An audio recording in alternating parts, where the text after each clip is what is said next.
at least in my opinion, I think where the powers that be, however you want to define that, are taking people is essentially leading us to some sort of two-tier society where there is really no need for a middle class, and it's really more accurately described as like a neo-feudal style society where you have a large underclass managed by sort of this more elite group that would do the managing. And I think it really falls under what some people have referred to as technocracy, sort of this idea of more of like a scientific dictatorship. And there's actually this prominent figure from the Club of Rome named Dennis Meadows, and the Club of Rome is an entity that has a very intertwined history with groups that have become infamous over the past several years, like the World Economic Forum, for example. But Dennis Meadows essentially said something to the effect that, you know, for the good of people and the planet and the economy, in his words, that it was going to be necessary to either reduce the world's population so that people could have freedom and use resources the way they want, or that there would have to be a scientific dictatorship imposed on 8 billion or 7 billion people in order to ensure accurate allocation of resources and all of this stuff by a educated, technocratic, scientific elite. It starts with a simple question and ends in objective reality. Through our journey from there to here, we find one another and ourselves. And as the next 24 hours breaks free from our last, we gaze onward in reflection of the day. Come to your own conclusions. Stay vigilant. Welcome to the Daily Wrap-Up.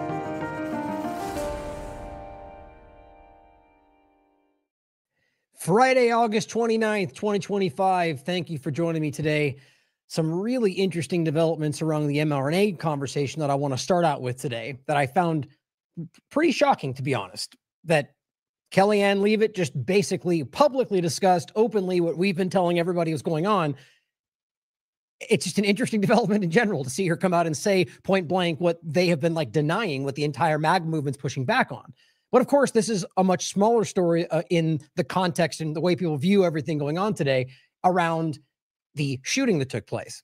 Now, what's interesting around this, and sad story, people, you know, anything like this where people are being shot is not something you should dismiss, take lightly, but also never in any case should you feel obligated to not ask questions.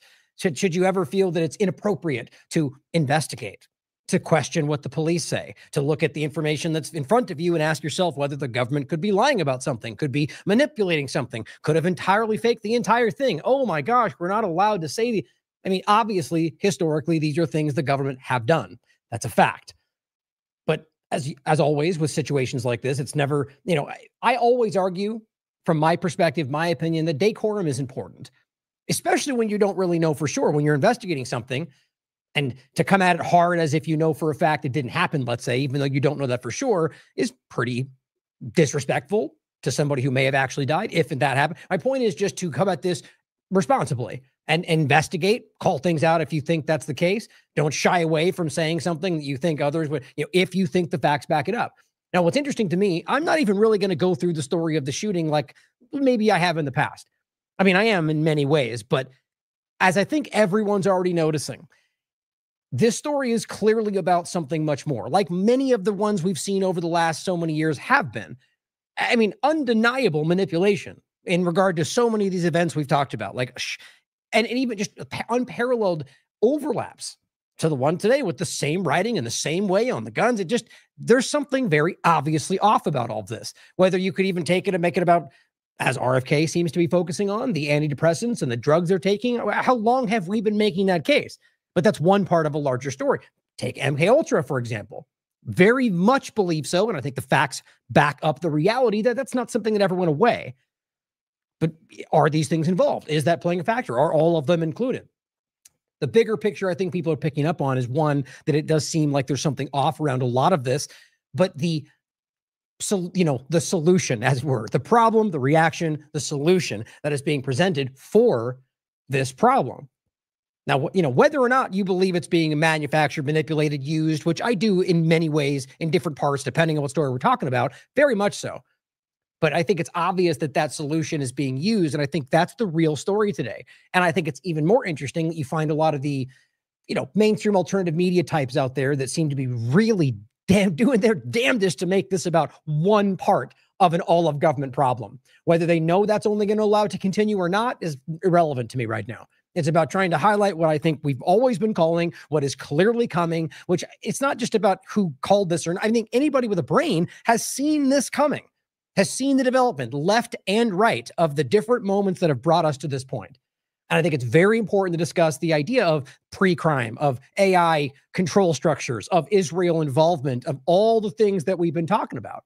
But of course, yes, we should care about the different parts of the story that may not, that, like, let's say, for example, there are claims of, like lies about what happened, or, questions about who was really there. Like, these are things we should very much be asking, but we should prove these things. So we'll go through this today on the first part being the real focus. And as that story develops, obviously we're going to care about that if there's something that is reportable, something factual that shows, the police lied or the government made something up or this person's connected to a large entity that was involved in some way. Not even to say that that's the case. I'm just saying these are obviously things we should not shy away from. And I'm repeating that for a reason. It's clear that there's so many today who either go way too far in the partisan side of it and just assume into the wind about everything they think will get, which is interesting to a lot of people just to talk about the lie, but never know that aren't proving that, but then, lurch in that direction, or the people that are saying you shouldn't ask questions at all and act like it's it's not that conspiracies are all fake. And, both of those people are the same ridiculous in different ways. I think that's important to point out, but we'll go over that today, the shooting in general, but the bigger picture around it, and a few other developing points around the technology that I think is really relevant. And depending on time, a couple more points that I think are, important to include. We'll be likely doing a show tomorrow that I want to build on from this one into some of the technology that I was already looking into that just seems really interesting in this conversation about like an AI pre-crime, beyond just pre-crime and artificial intelligence, but the invasiveness of the Gideon program and the rest of the things we've talked about. And you can't decouple these things from the bigger picture we've talked about. You just can't. And it gets way more alarming the more you look at how this plays out, especially with the people involved and what they've been doing with this stuff. Not just the genocide, but everything else we're talking about. And having that kind of influence in this country, there's a lot to get into. But we're going to start with the health part of this. Oh, and there's one part about Ghislaine Maxwell that I wanted to include that is important just to you to see that goes off a story we recently talked about. But let's start with the health conversation, because this is getting, it's probably why it's being pointed at right now, getting a lot less attention. And it's a very important story. If, arguably, depending on what you're focusing on, I would say just of a shooting, this is a bigger story. Yes, people died. That is a sad story. And it's obviously news. It matters. But this is a much bigger point of many, many, many people have died and continue to from the shots. They're still pushing. But the bigger point about how that is being used and what it connects to, that's a monumental story as well. But this, as we already talked about, and this was on get the closer shot, August 10th, 2025. Trump admin leans into self-amplifying mRNA, samRNA, and sometimes it's just saRNA. They both mean the same thing, under guise of ending mRNA. And then we touch on the RNA in food, which is also not stopping, or our mRNA in every other category besides the vaccines, which, by the way, aren't actually stopping, like we were telling you in this episode and the one before it, in fact. And so we got a lot of pushback, rightly so, from the people that want to defend their guy. I shouldn't say rightly so, but in their minds, we're going to defend Trump no matter what. Same thing they do on the left. The point, though, is that it was very clear, as we've been showing you. It was not a secret. The document of the HHS Post literally said this, and yet it still got either, people that shared it without even caring to look and just repeated something, which is what most of the mainstream media and alternative do in mainstream alternative media, or they lied to you. So the reality was they were not just continuing some of the mRNA shots, they were leaning heavily into the self-amplifying versions of it, as well as the other parts they didn't stop, as well as the mRNA food and everything else they're using it for. So watch this show if you want to find out that. And to a degree, this is demonstrating our value. I want you to see that we were saying this, not because we were guessing or getting it right before, but the information was there. It's like during COVID, the lie around it all. We didn't just guess. We looked and said, look at what it says right here on the study that they put out. that people are denying. And then it took years for average, the real journalist to jump in and say it later and, give one point to it then. The point was that we looked and it was there. Same thing now. And I'll show you some of this. Now, we'll start with the clip that everyone's recognizing. Now, this is my point about the way that most of this field operates. I don't mean, there's a lot of people in the independent media field, and large, most of that is the mainstream alternative media, to say a majority of that is not even, there's a huge amount of people doing excellent work in this field, is what I'm trying to make clear. But there's far more of them doing horrible, manipulative, lazy, so much of that clouds this field. And so my point is, this comes around and just, this is somebody, they clipped it well so you could actually see that it was from the recent, it's not some old clip, where Kellyanne Leavitt admits that not only did they, like it was a mistake that we didn't end these because of the, emergency authorization when, like we were trying to stop mRNA. No, that's nonsense. We were going harder in the direction. Admits that 4 new ones have been leaned into, and these aren't new. These are the ones we've been pointing to. The self-amplifying and the others, these are from May and afterward. But people who just saw this clip, some of them I'll point to, responded as if breaking news, Trump just leaned into 4 new shots, which is frustrating. One, because people then think this is some new development and don't recognize that me and plenty of others have been trying to get attention to this before that, but also then, manipulate the reality of the situation as if this is some, I think it's important to understand the way that it went down. To first listen to this and recognize that this is the story we've been telling you the entire time, and that this is something that is now kind of being dripped out amongst a lot of other things. And I actually think that's on purpose, which, I think we tend to agree on that. From miscommunications or differences on vaccine policy. So I wonder if you could just say whether or not the president believes that the COVID vaccine should be available to and covered by insurance for all Americans, regardless of age and pre-existing conditions. What I will tell you is that the FDA recently revoked the emergency use authorizations for 3 COVID vaccinations while simultaneously greenlighting 4 new COVID-19 vaccines with 2025 and 2026 formulas. Okay, that right there, the formulas is talking about the new direction, right? That's the self-amplifying or at the very, or if, as if there's some other that I'm not seeing, at the very least means a COVID-19 with a new one, not based on the old variants or whatever. Either way, that is not what all the MAGA supporters, Maha, who are still lying to themselves, were screaming about them ending mRNA. Just like they said, they ended gain of function. Neither of those happened. In fact, the opposite happened very clearly if you even read the HHS post for either. So this is important to understand that they didn't stop this even in the slightest. And they played like, okay, the $500 million point, right? He canceled 22 contracts. Can somebody show me these 22 contracts? Can somebody point to me which ones were canceled? And I'm not talking about the ones from before that there seemed to be listing as if they, I think we saw a $500 million bait and switch, because let's not forget the $500 million went into their new platform. So all they really did, which by the way, he told you was going to make COVID-19 shots. He said that very clearly. So they just simply moved that money. I mean, it's not even really, those were earmarked for COVID shots, the $500 million. So all they really did was just shift the direction to one they were doing in the same direction, in fact, which is just, it's so brazen to just so belligerently lie about this. And the point is, on top of that they played the stopping of the emergency use authorization as if they somehow were the ones canceling these. So they used the ones that were like, remember when we told you before this, it's kind of connecting multiple stories here. When we told you back when the Biden administration, kind of when it carried over into the kind of post COVID-19 mania, which is still happening. And we told you, look, they're not stopping the emergency use authorization, even though the time is up. They just carried it over. Remember that? Very clearly continued. And that's why they kept giving them under emergency use authorization, even though the emergency was over. So all they really did was keep doing that well into Trump's administration until recently decided to say, we're going to cancel, even though the legal reality was they should have done it a long time ago, and use that to claim like they were stopping them, even though that was already supposed to happen. But then clearly now let the cat out of the bag that they have also continued other shots. I mean, this is not a small point. Not only are they deliberately deceiving their people that believe in them, which is just you should feel so betrayed off all these points, but they're just clearly going forward with the worst version of this. The thing that they all told you was hurting people, except Trump, who still says it was the best thing ever, and making it worse. Self-amplifying, which I still maintain was what that first one was to begin with. as it said in the first Pfizer documents. But either way, it is what we're talking about. Self-amplifying, it continues to produce the antigen. That's what this one was doing. So I just think this is insane. How obvious it is, and again, getting little attention. For the revocation of that emergency youth authorization is because obviously the COVID pandemic and the public health emergency is over. But just to correct the record, because there's been a lot of misinformation on this, the FDA's decision does not affect the availability of COVID vaccines for Americans who want them. We believe in individual choice. That's a promise both the president and the secretary have made. Right. They believe in choice when it's allowing you to take something that might kill you, right? But over here, you can't say that, you can't write that, you can't believe that, because that's not even just Israel, by the way. You could fit that into 14 other things about the right, just like you can to the left. But here, we care about your freedom of choice.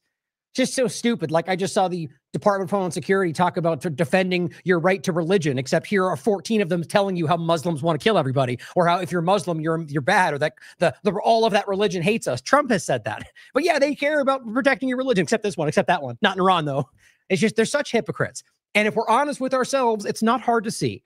But this is why I think it's a dwindling number of people who are so dishonest that they're willing to ignore everything to stay on their team sport politics.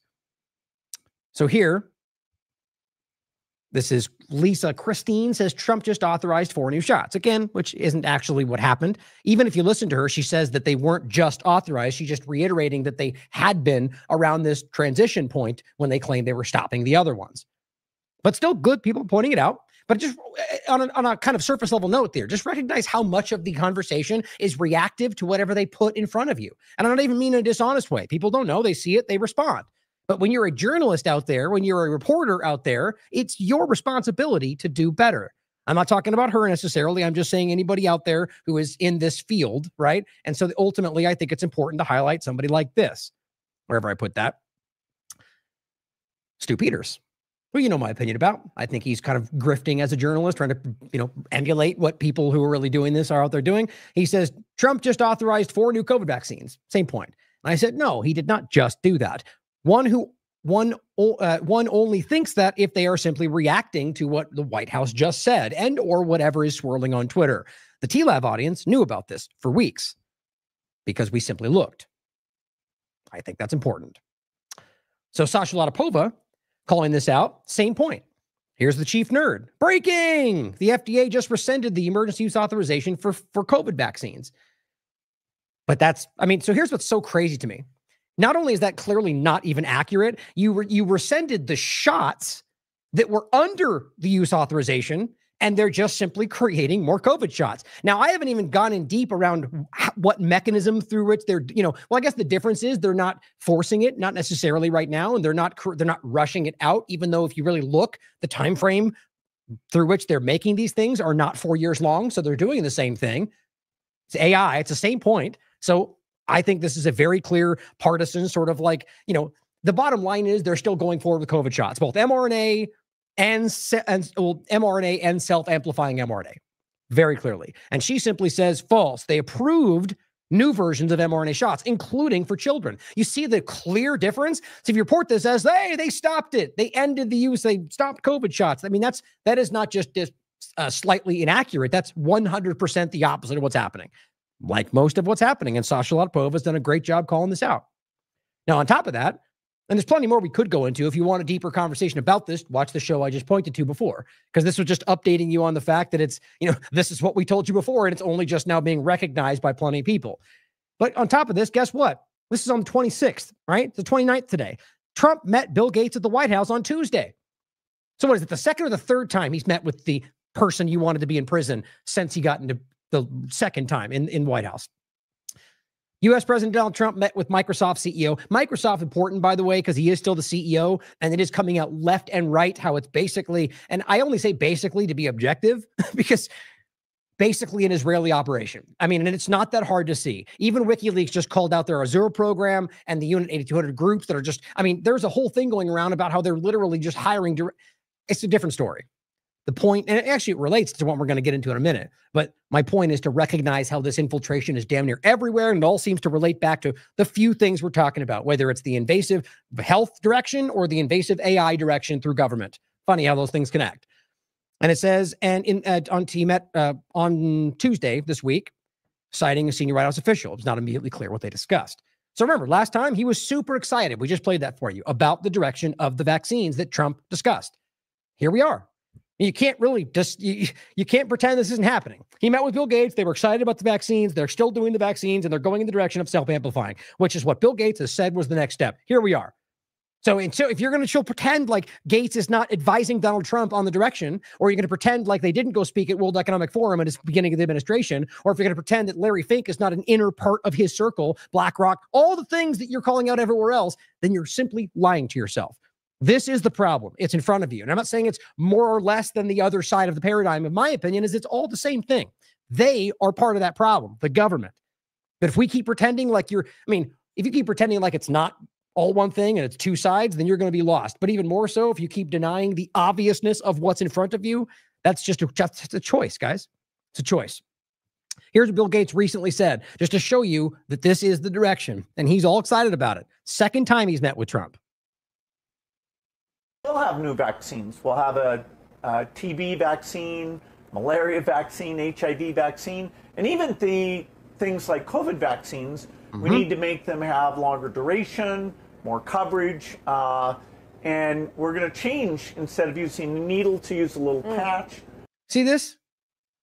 So how in the world can you rectify this? The idea of them telling you these things are, let's just say RFK, only one who's been truly honest about it until now in the administration, and told you they're killing everybody because they are, that they shouldn't be on the market because they shouldn't, along with a lot of other, by the way, that we're not even getting into.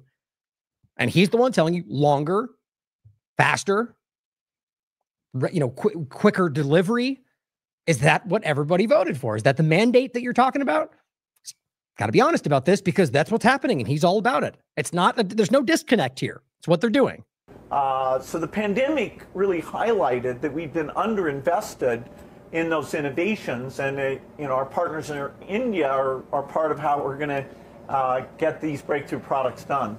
Right, because they seem to dump them in people in India to see what goes wrong first. Kind of half joking, but that's happened so many times. I can't even believe India still allows this guy to do anything with their population, whether it's giving them oral polio vaccines, which cause an outbreak, getting them GMO food, which destroys their food supply, but let's keep trying it out on them. Clearly, there's an issue with the government, as usual. So I'll include these again. These are just some of the ones that I can prove to you that are right in front of us. And Arcturus and Amplitude Therapeutics are the ones he personally by name mentioned. We're going to continue, and they've got multiple shots, most of them self-amplifying. This is a self-amplifying bird flu shot, self-amplifying COVID-19 shot. All these, he explicitly pointed to these. They are still continuing. Here's one I found that's an AI-enhanced self-amplifying mRNA vaccine to set to combat one of the deadliest known viruses. These are all in the works. It's happening. Here's the one I've added to this, by the way, which this is my opinion, but I think this is where it's all going. And honestly, my gut tells me this is what's in some way going to overlap with the larger project they're working on. Whether it somehow finds its way into the platform, which we haven't even seen really roll out. All we've heard is talk about it. So once we have something to actually prove or look into, I get the sense it might not be what we thought. Like the point being, he mentioned a lot about the whole cell vaccines, which I have plenty of concerns about generally anyway. So did he before he got here. But I get the sense it's going to go some other direction. This is from June 2025. Trans-amplifying mRNA vaccine expression consensus spike elicits broad neutralization specifically against COVID-19 variants. This is the direction. And this is just this, it's an expansion of this same thing. Now, Sasha Latipova adds to this. Court testimony from the CDC and BARDA in Utah, Dr. Kirk Moore's case reveals the truth. One, CBRN weapons pathway was used to push mRNA as vaccines. We've talked about all of these points, by the way, some when Taylor interviewed Sasha Latipova, as well as plenty of others. Some of the best interviews I've seen around the COVID topic have been with Taylor on The Last American Vagabond, including Arna Burkhart, which, since I mentioned it, I might as well grab it. Seriously, one of the most important interviews in this conversation. And that's, pretty much this is roundly discussed amongst people in this conversation. And it's one of the most suppressed in the conversation. And I think you know why. It is shockingly important. I'll leave it there. There's so much. This is just such an important article and story and interview that we put a lot of time and a lot of money into, filmed 4K, multiple cameras, center there, the whole thing. And it's not why we did it. It's not like I expect some monetary return. It's about just getting the work done, that it's out there forever. And I know that this work alone saved lives. Just getting it in front of certain people. I've been told that by families. This is important stuff, but it still got suppressed. And many of the people that don't want to hear it, people that are pretending they're fighting against these things. COVID response is an ongoing military campaign, which Trump just barely alluded to, but it's not a secret. A lot of us have been calling this out. Sasha, more than most. It's always been a military operation. Operation Warp Speed, guys, it's not hard to see. Moncef Slaoui, right in the beginning, right? All these points we connected way back in 2020. Healthcare system is used as an unknowing army to attack the society. Interesting. Those who refused COVID protocols and shots were deemed as enemy combatants under military framework. What do you think's happening right now, guys? Pam Bondi dropped the case because the United States government cannot afford this disclosure. Long thread you can read. It goes on all those points. I think that's very important. Of course she did. Right? The rebels fighting the deep state covered up for the deep state, because that makes sense, right? Or you recognize they're all part of the same thing, covering up for the same thing.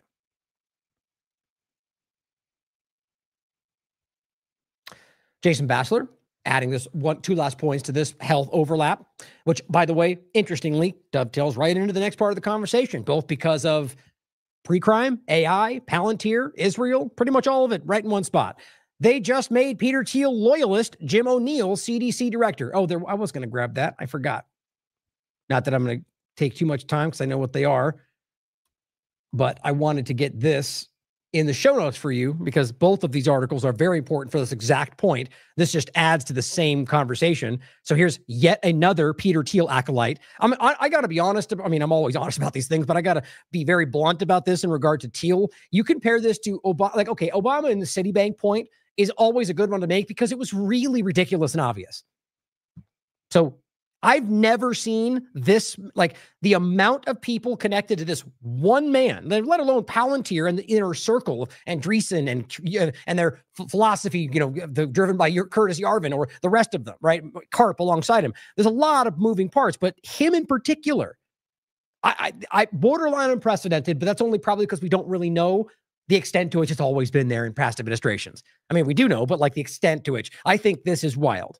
This is incredible. My point is it's only one, it's one more. So now the acting CDC director is Jim O'Neill, ex-Thiel Foundation director, worked at Thiel's Mithril Capital, embedded in Thiel's inner circle, pushed FDA reforms echoing Thiel's agenda, as well as the fact is, I think he actually founded, as David Icke says, Peter Thiel associate Jim O'Neill, named by Trump and Kennedy as acting director of the CDC, co-founded the Thiel Fellowship in 2010, was CEO of the Thiel Foundation and managing director of Mithril Capital, which he co-founded with Thiel.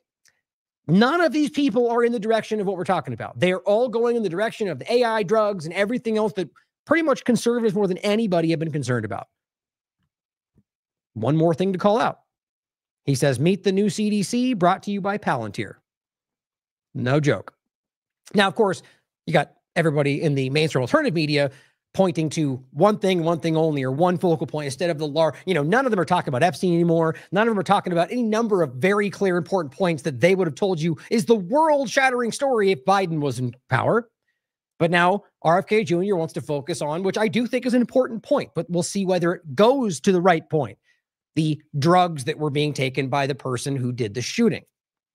There never been a time in America, he says, where people walk into a crowd or a church or a movie theater or a school and just start randomly shooting. Well, in fact, that's just flatly wrong.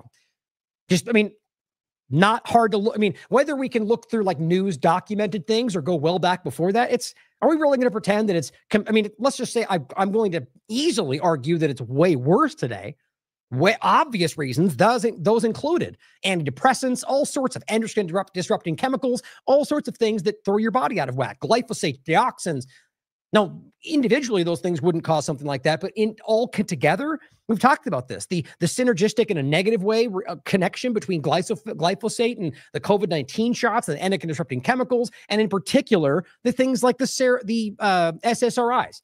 Antidepressants and plenty of others, antipsychotics, the amount of drugs they're giving to children under the year of 5 years old. I've looked at that so many times over the years. Look at the amount of drugs, like even antipsychotics, they're giving to under 1-year-old kids for whatever reason. It's insane. So important. But if, like the mRNA conversation, it's this bad and then goes in a direction that doesn't really solve it, or goes in the direction of some kind of AI therapy or something, which is what I sense. They've done it every other time so far. I certainly hope not. I always hope tomorrow he'll bring it all back and prove that we were wrong for doubting him. But right now, it's not looking good.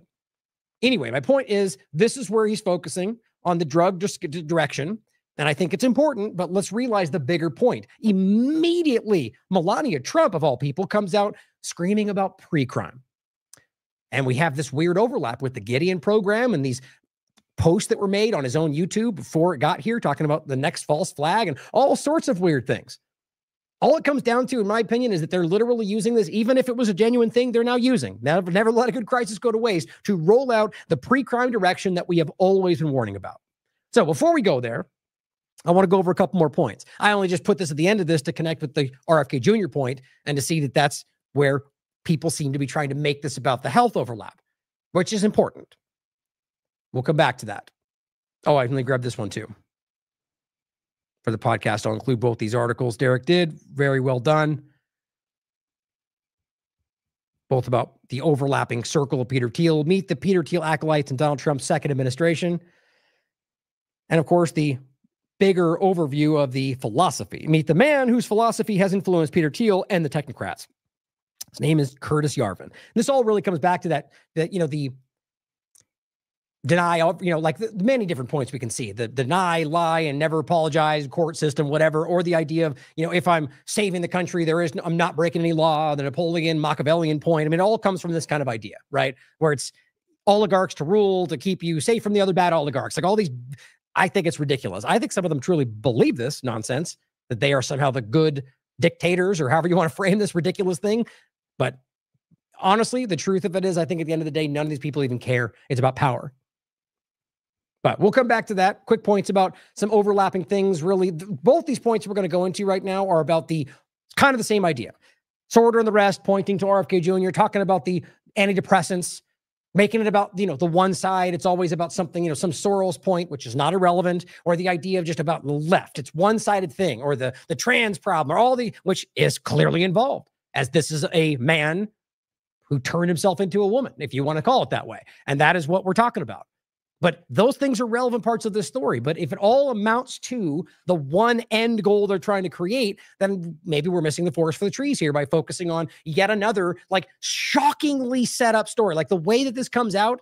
I mean, look, whether this person is aware of being involved in something like that, the way that we have this identical story with the manifesto and the guns with the white writing and over and over and over, that it's just, yes, there is a thing like social contagion and but even that in and of itself is sort of manufactured through the algorithmic manipulation. There's something to this that's very clearly not organic.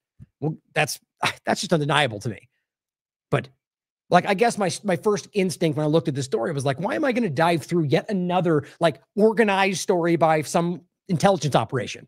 Why, either Butler or anything else. You go through these stories and it never ends where there's any real resolution. There's always 16 different open-ended points where they just declare the narrative. And that's the mainstream alternative media now, more than anything. And we just march forward based on, I'm going ahead. My point is that all of that is important, but the idea is clearly there's a larger story that is smacking everyone in the face. So before we get to that, these are points where in mainstream alternative media that are, kind of distractionary, pointing this way, that way. One of them being the Maxwell overlap, but in an interesting way. Here's J.D. Vance stepping into the fold, saying that there is no Epstein client list. All of them now, it's a fake thing. Epstein list didn't exist, and blamed Biden for the scandal because it's totally Biden's fault that you guys told us there'd be a list that would be given. That's really stupid. Essentially, on top of the whole thing, it's not a Biden hoax. It's not a left or right hoax. It's obviously an all of government problem, and that's kind of one of the larger focuses of today. And as Brian writes, they're rewriting the timeline, gaslighting their own base and pretending the list never existed. Exactly. So on that note, quickly, an update to the story, which I did think was very interesting. Now, we've talked about this already. This came out. And I thought it was interesting because I just shared this because I saw this report come out, which it said Maxwell cleared to leave prison and work on work release. And there clearly seemed to be some information to back that up. And just a shocking amount, 123 comments, most of them going, that's not true. That's a lie. Partisan. Okay. Interesting. I mean, clearly it seemed to be an honest report to me, but I hadn't seen any action on it. So whether she actually, the point was for the podcast, Maxwell cleared to leave prison on work release. I didn't know if I said that already or not. And so the point was clearly that seemed to be there. But whether she was able to or they were going to let her, kind of a different story, right? So it became this kind of nuanced point where they because that would make them look really bad. Cheering this on, the deal, and they just let a human trafficker out on work release, because that makes sense, right? But then the story was that's not true. It wasn't really work release. Okay. That was the case, but I thought maybe they weren't going to give it to her. And I just kind of that paused. So this adds to that story. I just think it's funny to follow up on that weird response. The, left and right of the partisan side of this game are willing to just scream foul against anything they don't like the narrative. Maxwell, this is an interesting overlap. Maxwell's audacious bid to get a job at cushy lockup that would let her outside. Now, the point of this is that they turned that down. But the point overall is that she is clearly able to do this. She was in the running for it, and they simply denied her and gave it to somebody else. I think it's a really telling point that clearly she does have an allowance to go outside should they give her that ability or should she find a job that required that. That's insane to me. Maxwell is on the hunt for a job after being rejected for a cushy new role chauffeuring inmates in and out of prison, according to exclusive reveal from Daily Mail. Maxwell recently transferred to federal prison Camp Bryan, where felons can apply for coveted town driver positions, ferrying their fellow cons to medical appointments and bus stops and airports. But her application was quietly tossed out after camp authorities determined that she, the 63-year-old sex offender, was too much of a flight risk to be allowed out unsupervised. I mean, you can clearly get the sense here, guys, that is an allowance that should... So the fact that we've worked to a point to where one of the most prolific human trafficking characters that they were all telling us was going to bring down the left, and now Trump made a deal with her, gave her a proffer agreement. She won't get in trouble for what she tells them. They let her into a cushy prison, and I don't see much happening anymore. No list has come out. Apparently now it's a hoax from the Democrats, and that and now you're going to let her be able to leave prison. I mean, this might as well just be the continuation of their network. Or could be, if you're allowing this person to be. I mean, either way, this is insulting to anybody, to the people that were abused by her, that she allowed to be abused, that they all told you we're going to get vindicated, right? Justice. And now they're calling you fake news for pointing to what they said would happen. The decision is said to have infuriated Maxwell, who's serving 20 years for pimping young girls for her pedophile ex Jeffrey Epstein, who died behind bars in 2019, so we're told. They're typically awarded to a handful of trusted, well-behaved inmates who are close to release and know their way around the area because they've previously lived there or have links to the city. So it could very well just be that she doesn't know the city, and that's why they gave it to somebody else. But it says Maxwell's transfer days later to Bryan, a far more relaxed facility typically for non-violent white-collar criminals, was seen as unprecedented for somebody convicted of multiple counts of trafficking of minors. Her attorney, David Oscar Marcus, insisted it was done on safety grounds, however, not because of favoritism or any imminent prospect of presidential pardon. Well, it's already happened. You've already given the proffer agreement, which allowed her to not be accountable for what she revealed, if that's ever even shown to us, and sent to a club fed. Pretty, even if that's all that happens, moving her to this place where she's able to freely move around, which is the case, and maybe leave on some job release supervised, is not what a human trafficker should be doing. She's able to move relatively freely around the camp, says the article, sleeps in dormitory-style accommodations in B1 unit, one of 4 housing blocks, and fraternizes with a small handful of inmates that she met at Jewish prayer services, sources tell us. Canine Companions, which places puppies in federal prisons for inmates to groom, exercise, and train as service dogs, has already said it will not allow Maxwell to interact with the 7 animals currently on site. Quote, "We do not allow anyone who has committed crimes against animals or minors," because she has. "That's because they're vulnerable populations." So even this animal business is unwilling to let their dogs be around her because she's a human trafficking sexual predator that has manipulated minors. But we're okay letting her get off, go into, in a club fed because they want to stop what she knows from coming out, or however you want to read that situation. Maxwell said here she's out running around. Maxwell said President Bill Clinton absolutely never went to the financier's private Caribbean island and claimed a notorious photo of Prince Andrew with the late Epstein accuser Guffrey was fake. She also offered that Trump was innocent, respects that he is a gentleman in all respects. Okay, so as I said on Twitter the other day, so that means that if you are using, as Jim Jordan and the rest of them have, the claim of what this human trafficker says about Trump as somehow vindicating, because I know it's the best thing to do is to use a human trafficker statement as somehow vindicating you as a good person. Totally makes sense. But that means that if you, by that logic, that means then you are also saying that Bill Clinton is innocent, that Bill Clinton never went to the island, which we literally know isn't true. So just wrap that around, enjoy that you are now okay with getting Clinton off the hook because you want Trump off the hook. That works out. She voiced her belief that he was murdered while awaiting Epstein trial and that his death inside the plate was staged to look like a suicide. So they give you that. They give you the truth in this regard, or, the reality that it wasn't what we were told, but because they're downplaying something else. That's how I read that, but you can decide for yourself. Now, other distractionary points or interesting overlaps to what we're going to talk about next, James Lee points out, and this is an interesting take on this. Nobody will say it, so I will. He says Trump's new flag burning ban is a cover. Now, you could look at that even that statement alone by itself would relate to what I was saying before too. That he is going after people burning the flag is how I saw it. I think it's already happening, but used a sort of like burning and what was it? It was burning in places that shouldn't be, as well as something else to say it's illegal. So we're going to go after it, but not for the flag, even though Trump reiterated it was about the flag like 6 times and they're going after people burning a flag. It's obvious. So it's unconstitutional yet again, but his point is that it's not even about that at all, which is an interesting way to think about it. He says a few weeks ago, courts banned burning Israeli flags. They did. We mentioned it on the show, which is just crazy. So free speech except for the Israeli flag, right? Up until Trump did this. But didn't really, is what his point is. He says, so this is just theater to hide the fact we're controlled by Israel. He says, but hey, maybe it's just too much noticing on my part. It's a good point. So if you look at it like, because as people were really trying to get me to see, it's not really about the burning of the flag. See, it's about if you burn the flag in a place where it's legal to burn things. Well, then why would you need to make that up? You already have a law about burning things that you weren't supposed to burn things. So it's obvious. It's a game of lazy logic to try to argue that it's about what it obviously is not. Or, I said that wrong. To argue it's not about burning the flag. But if that was correct, this would make sense. Maybe both exist, right? Because I think it is clearly about more than what this is.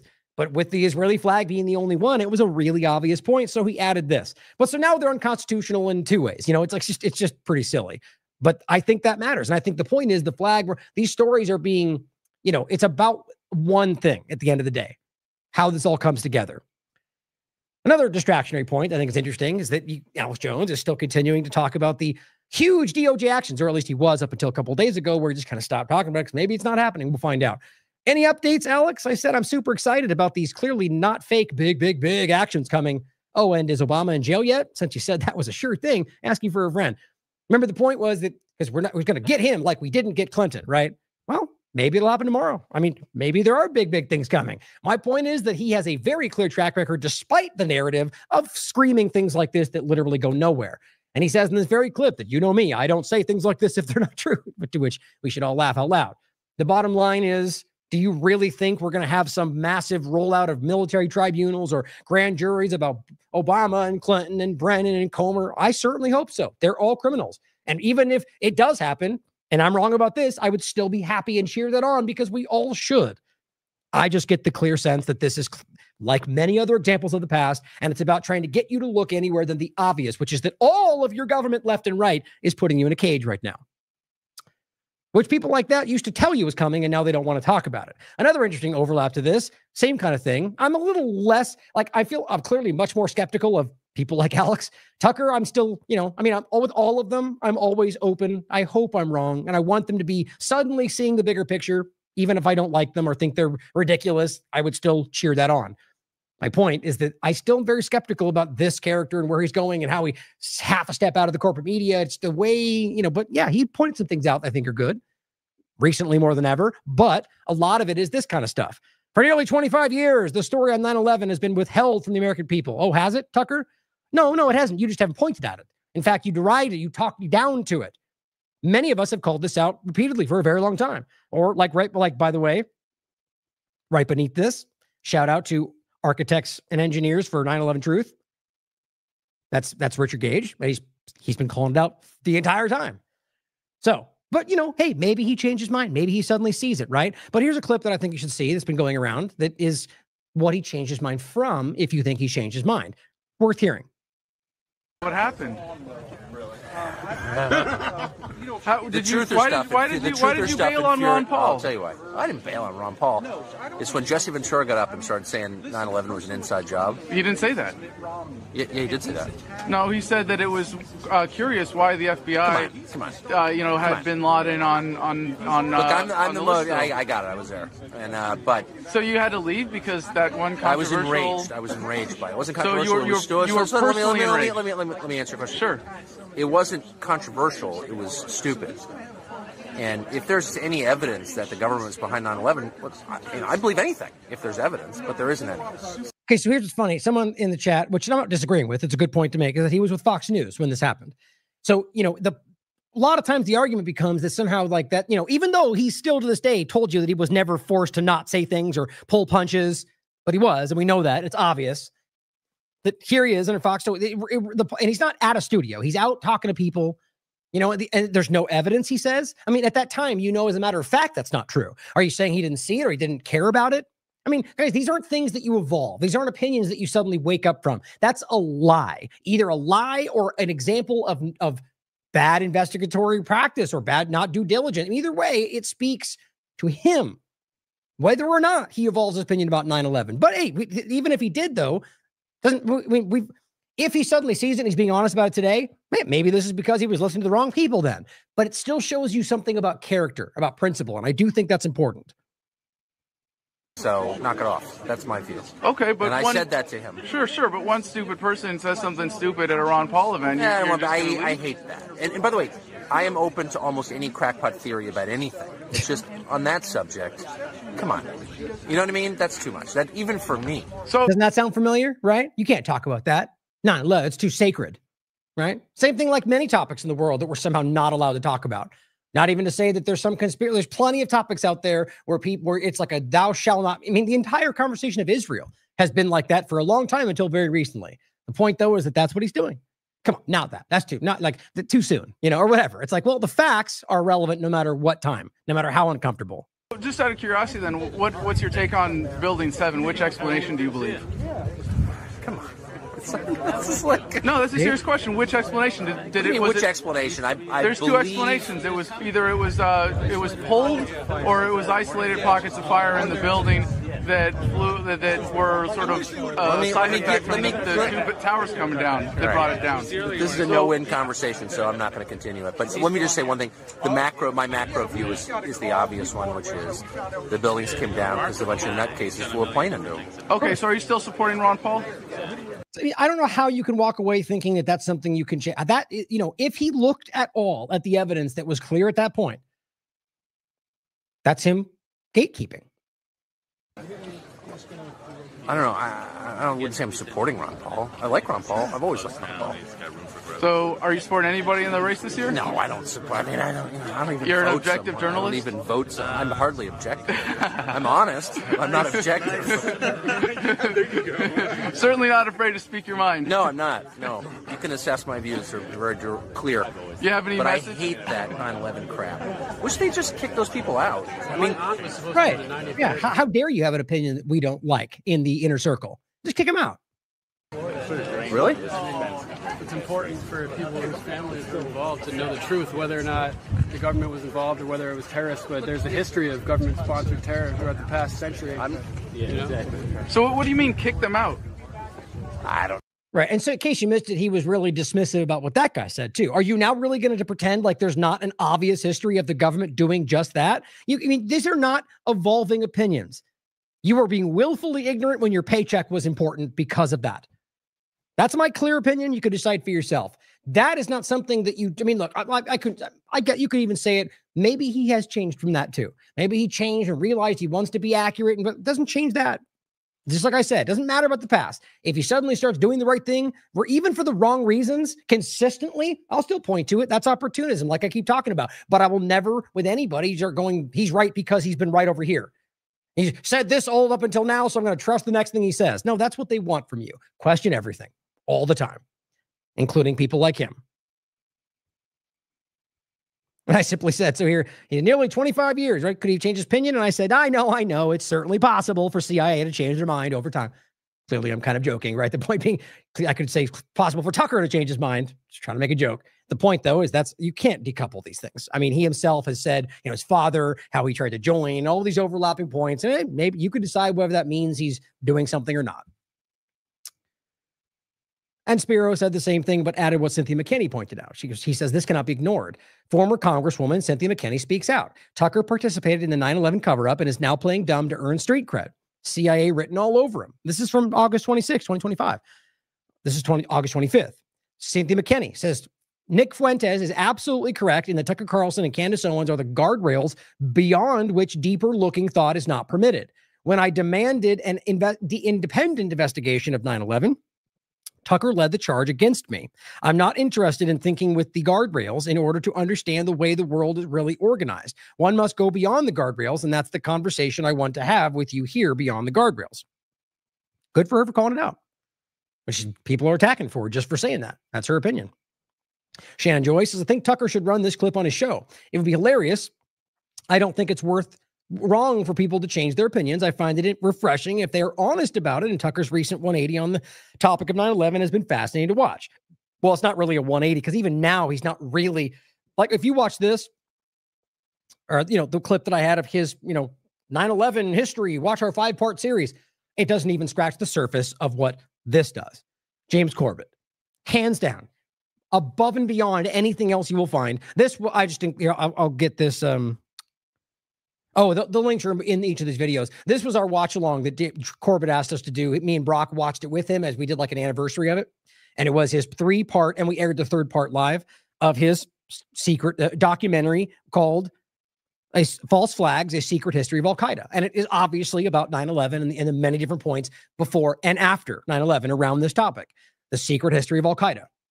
It's undeniable. And I say that every time. It's not like my opinion. This is a nailed to the wall, receipts, money. I mean, it's unreal. It's like talking about Israel Zionism, what's going on in the world. You can't deny it if you're honest about what the facts, you look at the facts. Very important to check out. And then compare it to what Tucker's pointing to. Yeah, there's some points in there that are, it's about showing these things now that we're so far past it. The people in power know that most of us already know this. They knew it back then when Tucker was denying it. That's what, it's very clear. So it's about using information, in my opinion, now, because of the new thing we're going into. 9/11 is the old, we're going into the technocratic. They're going to have some kind of new event, most likely. But here is a good link for a lot of his best around 9/11. 9/11 trillions, 9/11 war games, whistleblowers, suspects. All these are very important from Corbett, and you will not find better. And I'll include just link directly to 9/11 suspects, which is just very important. You'll enjoy the dancing Israelis part, the Giuliani part. They go into all their different overlapping roles in all of this. Oh, I forgot I had this up. I don't want to include that one. I'd rather you go to Corbett's site to read it. I'll have that included. And this was the 9/11 conspiracy theory, which is the 4-minute kind of like joking version. But I'll tell you what, if you watch it, and that's only joking in the sense that he's kind of making fun of how stupid the main narrative is. You watch this, you'll know more about this story than any other corporate platform will show you. Even just this 4-minute sort of making fun of the main narrative. Now, last point on this, or last couple points I wanted to show you that I thought were relevant. Woke right strikes again. I just think it's so interesting to me. So this person, just so it's clear very quickly, this is something somebody posted. Who knows whether it was the person who made this video or some other Democrat out there doing it. Who knows these days? But you see, it says wanted J.D. Vance with a crosshair on his head. And then it says reward 1 million. The other side says reward 1 million. And the bottom says wanted for cowardice to the American people. And that's it. Okay. So you could assume that means kill him, or you could argue it means he's targeted. Look, we can all play dumb here. You can clearly argue that that's what that means in most cases. But in a court of law, you can't go, they're threatening to kill him. Like the woman who said, I wish that person was a better shot. Yes, it's in bad taste in any context of a human being. But the reality is, the first easy one is how often this happens in every other direction. About Obama, about Biden, and left and right. And it doesn't make it okay because the other side does it. That's the whole point. It's ridiculous when anybody does it. The point is you have the right to say what you want. And in this case, there's no indication that this is anything other than arrest this person and he's the one that should be targeted. Does he probably mean shoot him? Probably, but you don't know that. And my point is that if it was the other way around and they did this about Biden or Obama, which they have, these people would laugh about it. Which it shouldn't be you shouldn't get this response. And I think it's somewhere in the middle. You should be like, well, that's probably bad taste, but it's clearly their right to point those things out. Now, my point about saying it doesn't say assassination is important because the whole video is about these people are trying to kill him. They're going to assassinate him. That's not what it says. And of course, they tag the FBI, which they'll probably turn into some massive investigation because they want to distract you from everything else. Cat Turd says life in prison, no exceptions. You guys are the same ridiculous people you make fun of every day. I say it every time. It's the woke right, the woke left, and it's not about the versions of that they put in your face. It's the same thing regardless of the side. It is identity politics. It is censorship based on ideas and words. It is the same thing. And they're clutching their pearls at any moment when their side gets attacked for the right reason. It's so funny to me. Everywhere you look. And watch this get turned into some major thing. Look, I mean, I get the point. I would even argue that at some level, they probably feel obligated to investigate it regardless. I would even understand that for the idea that you might think that they're secretly, but you claim that there should be immediate repercussions for simply posting that is ridiculous. And when I say I understand it, don't pretend that means I accept it or want that. I understand why their logic would make that sense. That's still a police state coming back to you and finding you because you posted a piece of paper, guys. That's the reality of it. With words on it. Whatever those words would be, I still argue is way over the top. But see, there's a line for people that want to pretend like they're fighting the deep state, but then will quibble about your rights when it comes to their guy being attacked and blah, blah, blah. It's all over the place. And then I just want to shout out Sal the Agorist for the picture he put out, this random meme that I used for the show today. And it simply says, "We stand with Israel," behind some massive technocratic hellscape. And it says, "Trust the plan, Patriots MAGA." And the phone says, "Palantir social credit store 100%. Fantastic goy." Ridiculously perfect. So the point overall is that this is what's clearly happening. Now, yes, you know my point that we're well beyond the cameras, but it's, I don't know how to give that impression with some kind of internal nanotech video on an image. The point was nonetheless that this is clearly just this all-invasive, you're being surveilled. And, imagine, just like always, if this, you literally just stand in a Democrat, anybody in this position with the exact to a T outcome, and they would be screaming foul. We all should be, understand. But the people that should be the most upset are the ones that are pulling their punches for their team like they do every time in the partisan game. Now, this is a clip that I want you to see before we get into the conversation of the shooting and the AI pre-crime direction. And I think it's important to hear. Our Landara account says the entire world is horrified with this evil massacre, Gaza genocide. Now, we're not going to get into the genocide today, but it's an important point to make for this is in a large way why I think some of these things are happening. And you'll see what I mean. Listen to this. Jewish person, and as an American, I am horrified by the Israeli government's massacre of well over 65,000 Palestinians in Gaza. I am ashamed and infuriated that this mass murder is funded by our American tax dollars. I know that my call for a liberated Palestine comes from a desire for mutual safety of all people living in the region, and I know— what an anti-Semite— that my condemnation of Israel's bombardment of Gaza is not despite what I learned in Hebrew school, but because of it. Israel's actions are not in the name of Jewish safety, and it is the very conflation of Israel's actions with the Jewish people that continues to endanger Jews around the world. See? My point, guys? This is what we've been talking about, right? Like, in particular, this is a famous actress, Jewish actress who is calling out Zionism, calling out not just Zionism, but that it is a lie. What it is doing is hurting the Jewish population of the world. This is, despite the pushback, we all have our echo chambers. And I get that. Even myself, it can be like, for example, I often fall into the trap where I think more people know about something than I recognize. It feels like it, because we all have those. But as long as you're questioning that and considering that, checking yourself, that's all you can do. But my point is that regardless of what we think is happening, we debate about who sees it. When we have the highest levels of the conversation, even the corporate media forced to admit certain things when they are, have to, the whole world sees this. There's just no way around it. But to the point of specifically on a main stage, literally relaying the idea that Israel or Zionism is using Judaism, is tricking people into hurting people through that idea. Isn't that what I'm always talking about? My point is to show you that it is the highest level. The world is shifting, if not has already shifted around what they know what they have proven Zionism is and is not today. I think it's monumentally important. And my point was people are truly getting it. But now that this is happening, get ready for some jarring event to be created or used in order to, oh, too late, kind of joking, right? I mean, I'm not necessarily saying that's what this was, but just trying to make a point, right? Is that when these things happen, when there is a massive watershed moment or, the Overton window is being broken, you tend to get things like this that try to, whether it's a shooting that is used or manufactured and, or just something that randomly happens that they ultimately use anyway. Same first one I made. Or any number of other things. Maybe it's multiple events. Maybe it's nothing. I just want you to consider the idea that when there are moments when the power structure is losing control over any number of things, the narrative most importantly, you tend to find jarring events that take place. That are either, like I said, grabbed because they happen all over the place here and there and used or created. Now, this, guys, is something I just can't, we can go back to the Orlando shooting or any number of these examples where you had the weird same thing with the same kind of writing. We had the one in, the one, I forget which location, the one where, weird, many of them, by the way, that seem to be connected to the Azov movement when that was the thing. And now, it's just clearly now the new thing, and now it's connected to something else, or the different trans overlaps. And they all had this same kind of vibe with the writing and we'll go through it. It just, to me, it screams that it's something that was in some way driven into reality in order to like in this case, even though, by the way, it was a Catholic location, a Catholic school, I guess, because there was anti-Semitic writings or things about Israel. That's the only thing they're over focusing on.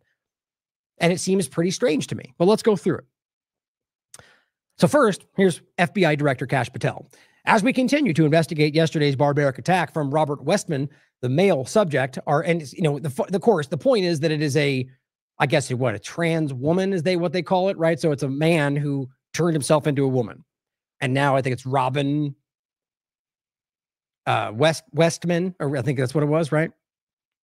Yeah, but even Westman, the name itself, I don't know. I remember when Catherine talked about the Gruber and that group people in the CDC thing, these names have more meaning. You realize just Westman. It just seemed kind of interesting to point out, but that it is a man that, biologically a man who turned himself into a woman.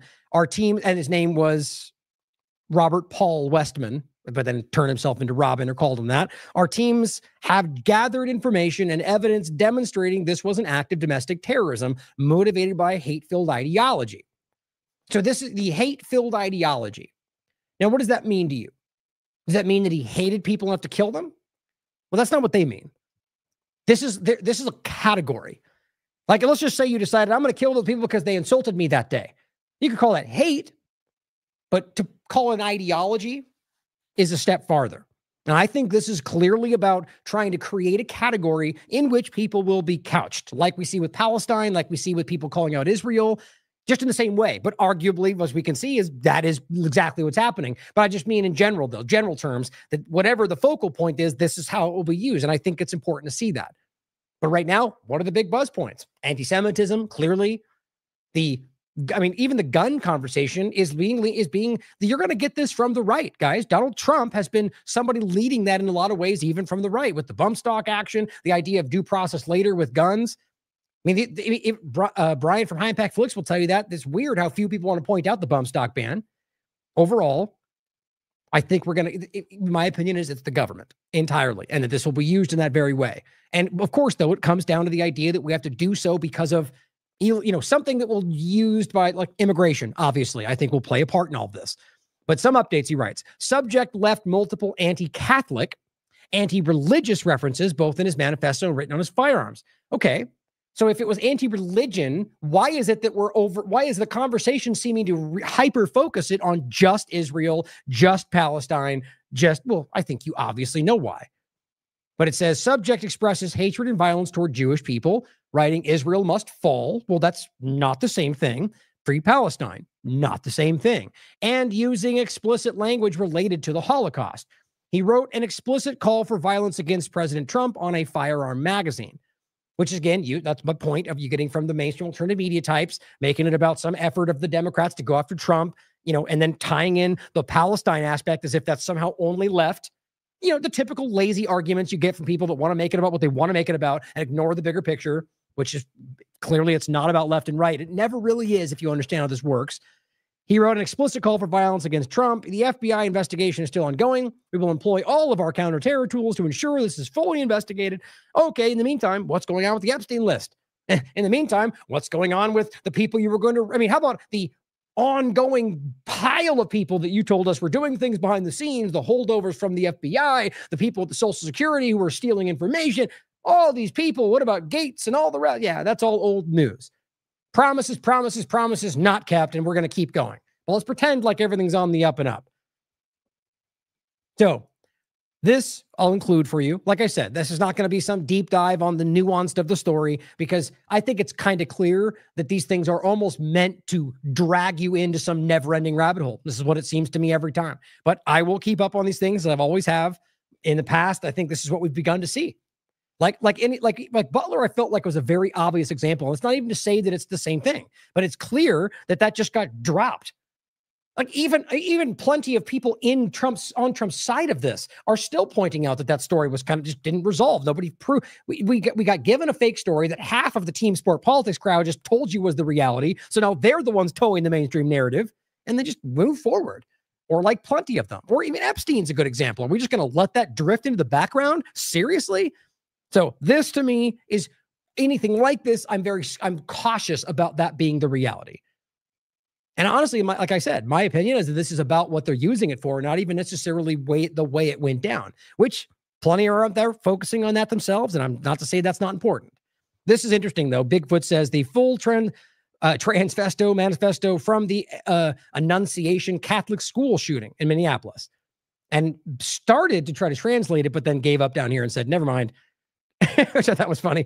Okay, I'm giving up. This didn't realize it was 100 pages, but some of them they did translate. But I don't know if you can take that who knows if they made a mistake or not, but take it for what you will. What I did think was interesting is that it's basically flipping through the manifesto.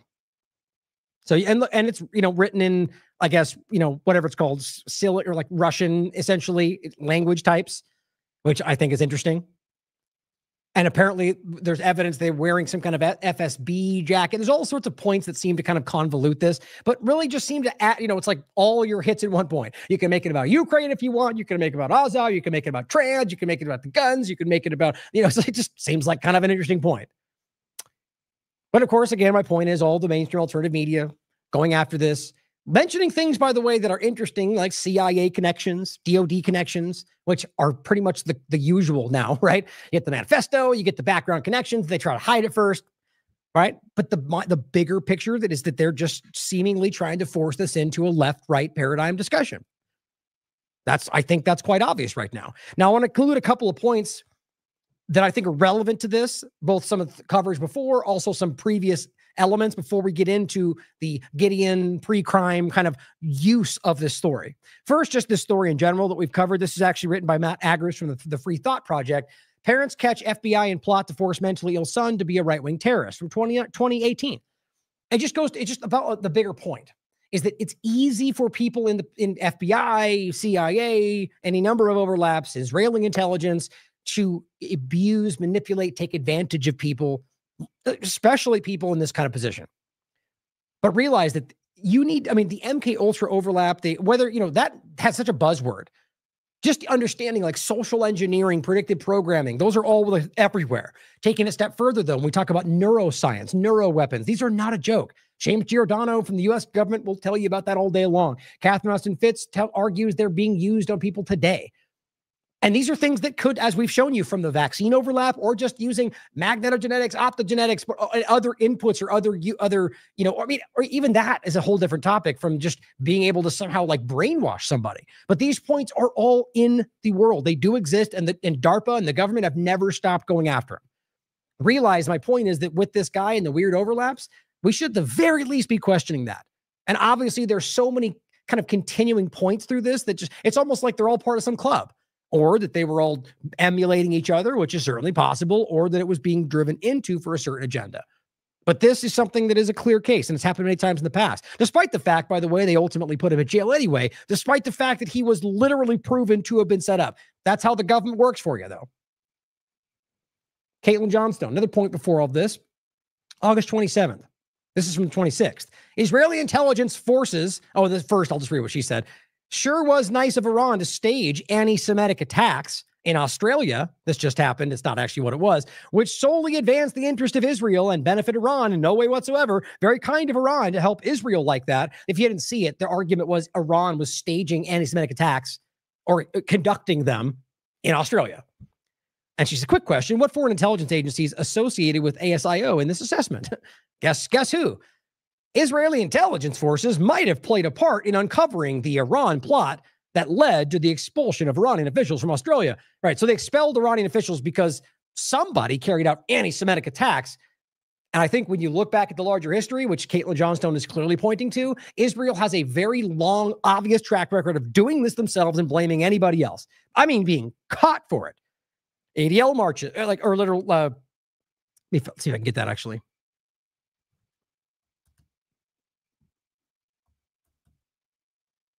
There we go. Perfect. Look at that. This is, oops, of course that happens every time. This is just one of the links from the show I did. I'll grab that since I'm doing it. But this is a report. ADL provocateurs at work, inciting Nazi rallies. Literally naming the people we talk about. James Gutman, Mordecai something. These people, this was people that were literally caught in Chicago and elsewhere. ADL members who were faking Nazi marches. And in alternative ways, we see them faking to be Palestinians and carrying out attacks. They did this publicly when they shot people in that hospital. It's a very common track record. In fact, they've got a name for it that I can't remember of when they dress up like Palestinians. The Israeli media talk about it. And fake things is my point. So the overarching point about this is that clearly Caitlin Johnstone was simply making a joke about it, but Israel was involved with that investigation. Do you really think for a second that Iran was out there conducting anti-Semitic attacks, which is not even the reality of what the vast majority, if any Iranians actually think when you actually listen? It's just so lazy what all this is. It's about because they're going after Iran, so they do this in Iran. The same thing is happening here. So we should be considering this. This is the show I'll include where we go over all these things. Zionism versus Nazism, Israel's connection to extremist ideology, and ADL's history of faking Nazi marches. It's not new. Now, my point of all of that is to show you that this is something that the powers that shouldn't be are out there stoking these things all over the place to drive things like this. And I very much believe that. That's not to say that everything we can point to is necessarily fake or created, used for sure. And I do think the first two in many cases. This is where it's always been going. Now, realistically, we have been screaming about this for the longest time. Whitney and I have talked about this on so many shows about first pre-crime. And she has been leading the way about calling out Bill Barr and the Trump administration about how they have created this. And over the years, we've talked about it until it evolved into medical pre-crime and COVID-19 overlaps, which was also done. It's not just about Trump, though. It's about the government and all sides of it. But for those that need to hear it, he's been an instrumental part of rolling this all out. So let's play a couple of things that were before this happened. This is from 3 months ago. Aaron Cohen, Gideon, AI-powered threat detection for law enforcement, which seems to be what is literally, I'm going to go ahead and argue, has been there for a while and is now being told to you that we're installing and getting this ready when I think it's been used, tested, and had been done for a long time. That's my opinion. But if you historically look back, almost always how it goes. Usually maybe the military, but I'm of the mind this was probably done like during a COVID-19 timeframe. Sometime when people weren't there and this stuff was massively installed. I think we already know this is what they're capable of. Just my opinion. Regardless of any of that, before we got here, this is his channel, what he was discussing. The shooter in D.C. showed up outside a Jewish museum, armed and radicalized.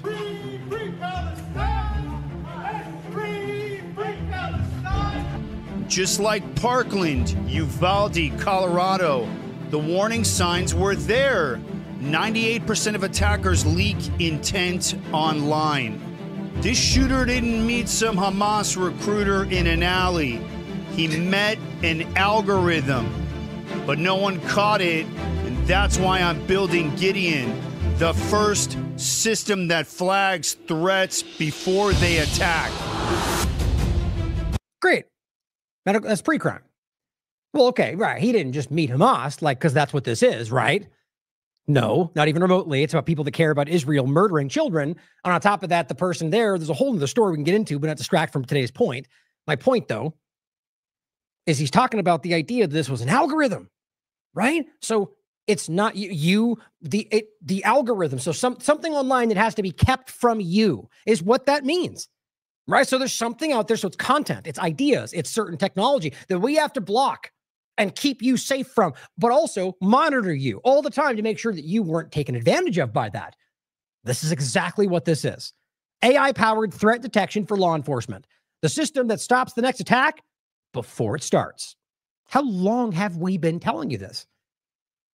There's no way you can make this line up with constitutional rights. Never going to happen. But that's why they've been priming you this whole time for being okay with removing rights slightly, because they'll come back later, promise. Do you not see how this works? 3-4 different stories now. They have been slowly creating the situation where, whether you realized it or not, you've been becoming okay with them ignoring your rights where they had a good excuse for it. Here's the next one. This one, also a little bit later, 3 months ago still, but later in the month, the AI system that flags threats before the next attack. Same kind of advertisement. I think interesting, the overlap. I want to take a minute and talk to you about something serious that I've been working on behind the scenes. I'm building something called Gideon, or in Hebrew we call it Gidon. And this is the first real-time AI-powered threat detection system for law enforcement and schools. It's a system that scans the open web, social media, Reddit, Discord, gaming chats, and flags real behavioral signals before someone picks up a rifle and walks into a school. We're talking grievance buildup, martyrdom language, tactical planning. These are the same patterns that And you don't think that those are going to be clearly applied to things that they want to frame as bad? Martyrdom, right. So people that are dying for their cause because you're murdering all of them, is that a terrorist? Or is it when you're committing the killing that kills children, they're fighting against terrorism? The point is, when you look at through a certain lens, you can frame how you want to be the bad language and the bad ideas and the bad religion. That's what this comes down to. As always, as Whitney has told you, it's about bad information in, bad information out. They are the ones guiding this. I've been seeing for years before every major attack, now flagged before it happens. And I've already got law enforcement agencies on board ready to pilot it. But to get this fully live and to bring it to the engineers and finish the platform, I need your help. I'm raising funds directly from my audience, from Cohen's Commandos, the people who actually care, to bring Gideon to life. And if you've ever asked yourself, why didn't someone catch this before it happened? This is the answer. Hit the link down below in the description and donate what you can, and please share it. And if you're one of the heavy hitters out there watching, if you've got access, reach, capital, and you want to help seed my new project at scale, reach out to me directly and let's talk. You gotta love this important music in the background. You're being conned.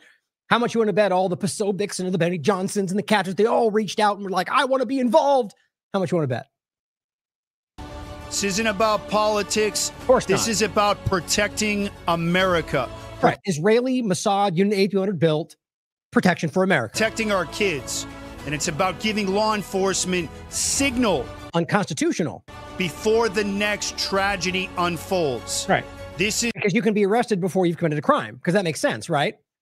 In what way do you prove that? How in the world can you, this is not some Minority Report situation where you've got some psychic in the water. How are you going to prove that they were going to commit the crime? You understand, if you stop them when they're about to, they still did not commit the crime, but they're going to charge them with that. Or how about you get caught before it even happens the day before? How does this actually work? In any way you spin this, it is a violation of your rights, and we know it will be abused. It always is. And already with the facial recognition they're using, they're saying 90% accurate, and we already have examples of people being arrested when they're not the person. 93% match, or was it 97? The one that Jason just recently shared? They had a 90-something% match, arrested him. He turned out not to be the guy. My point is, we know that it is not as accurate as they claim, especially when it's being driven by an Israeli intelligence entity. This is Gideon. This is my new mission. Help me build it, and let's do it together. Appreciate you guys. Gideon's worried. So these literal, this is like just advertisement, sales.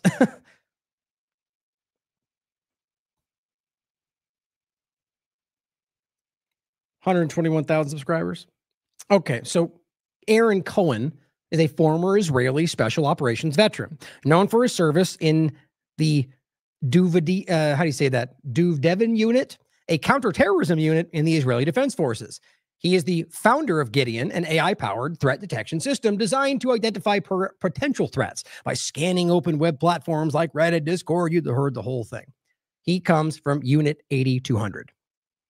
Of course, because that's totally random, right? We've never heard that before. Or is it literally every single time we ever talk about one of these things, it just happens to be Israeli intelligence Unit 8200 run, whether it's Carbine or, I mean, every single thing we've talked about, all these points of connections or the startup nation point, it's always there.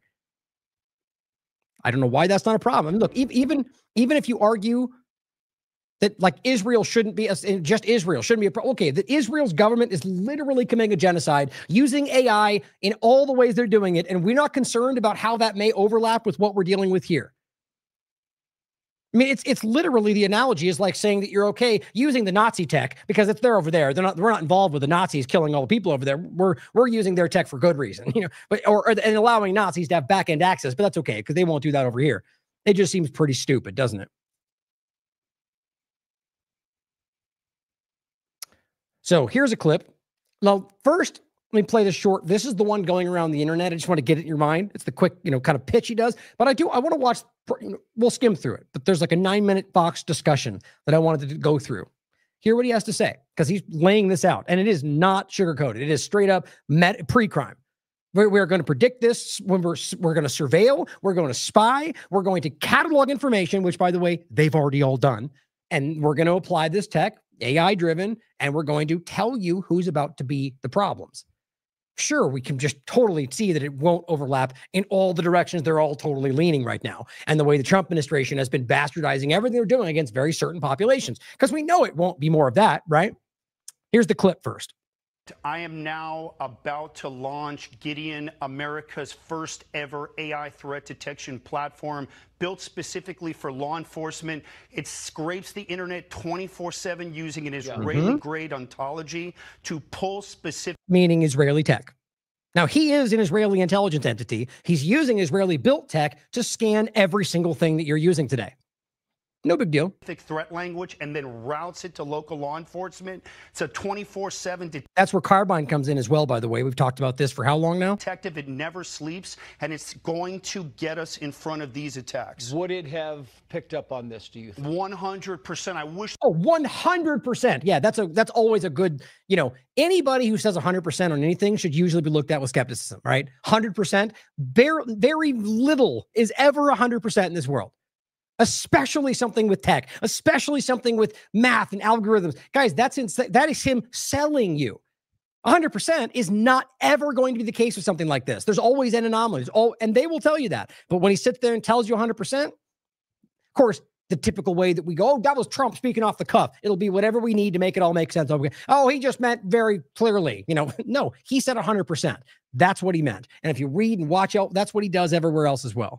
I wish my program would already be up. We're not launching until next week. I've got a dozen agencies on board, Trace. A dozen agencies on board.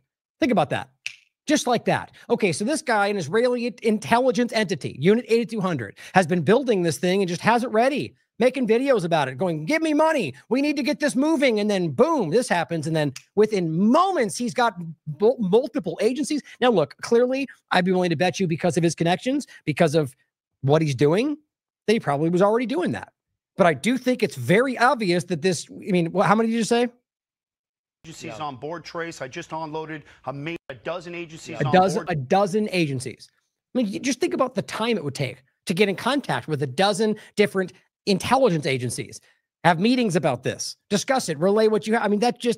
It indicates to me that this was something that was already going on. Trace, I just unloaded a major Northeast agency with over 2,700 sworn. This is America's early warning system. Lieutenant. Correct. I am Northeast agency with over 2,700 sworn. 2,700 sworn. Does that mean 2,700 police? investigators? You could decide. I mean, we're talking about an AI pre-crime unit that's already being built out. Sure, glad Americans got to say what they think about it. I mean, are we still pretending that we have some kind of influence on what happens? Just mandate, whatever he says, mandate. I guarantee that this is not what most people think they were voting for. But let's watch this longer clip. That was the part that, is important to hear. The pitch. But listen to the discussion. Veteran Aaron Cohen, retired LAPD Lieutenant Mark Evans, and Fox News contributor and former FBI Special Ops veteran Aaron Cohen, retired. Isn't that funny? I'm just laughing since this is the clip that they posted. Take note that they kind of weirdly cut off what he is in his introduction. You think that's by accident? Special Ops veteran Aaron Cohen, veteran Cohen, yeah, the Israeli Unit 8200 intelligence veteran. Funny how they cut that part off. One more time, just for good measure. This is all the way back. This is the one that they posted. It's on Fox News' channel. Special Ops veteran Aaron Cohen, retired LAPD Lieutenant Mark Evans, and Fox News contributor and former FBI Special Agent. It's Aaron Cohen's channel, which makes it even better. Just to show you real quick, this is his channel. So he chose to cut off his own title. Does that not scream everything? Does to me. Parker.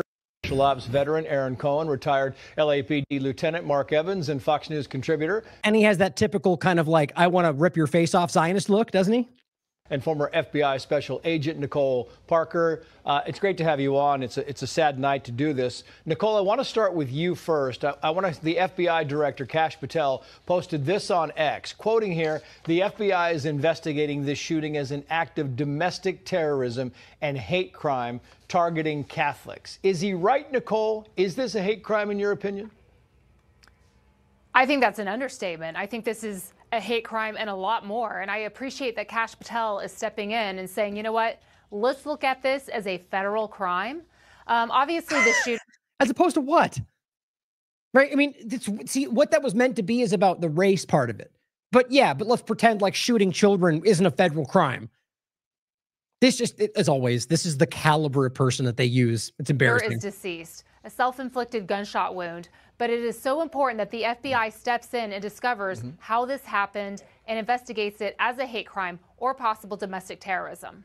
Yeah, it's amazing to me because I want to put this up. The Minneapolis police chief, he gave a couple of news conferences today, Aaron Cohen, and some pretty compelling information along the way. He said the following here. I want to get your take on this. We are also aware of a manifesto that the shooter had timed to be released on YouTube. This manifesto appeared to show him at the scene and included some disturbing writings.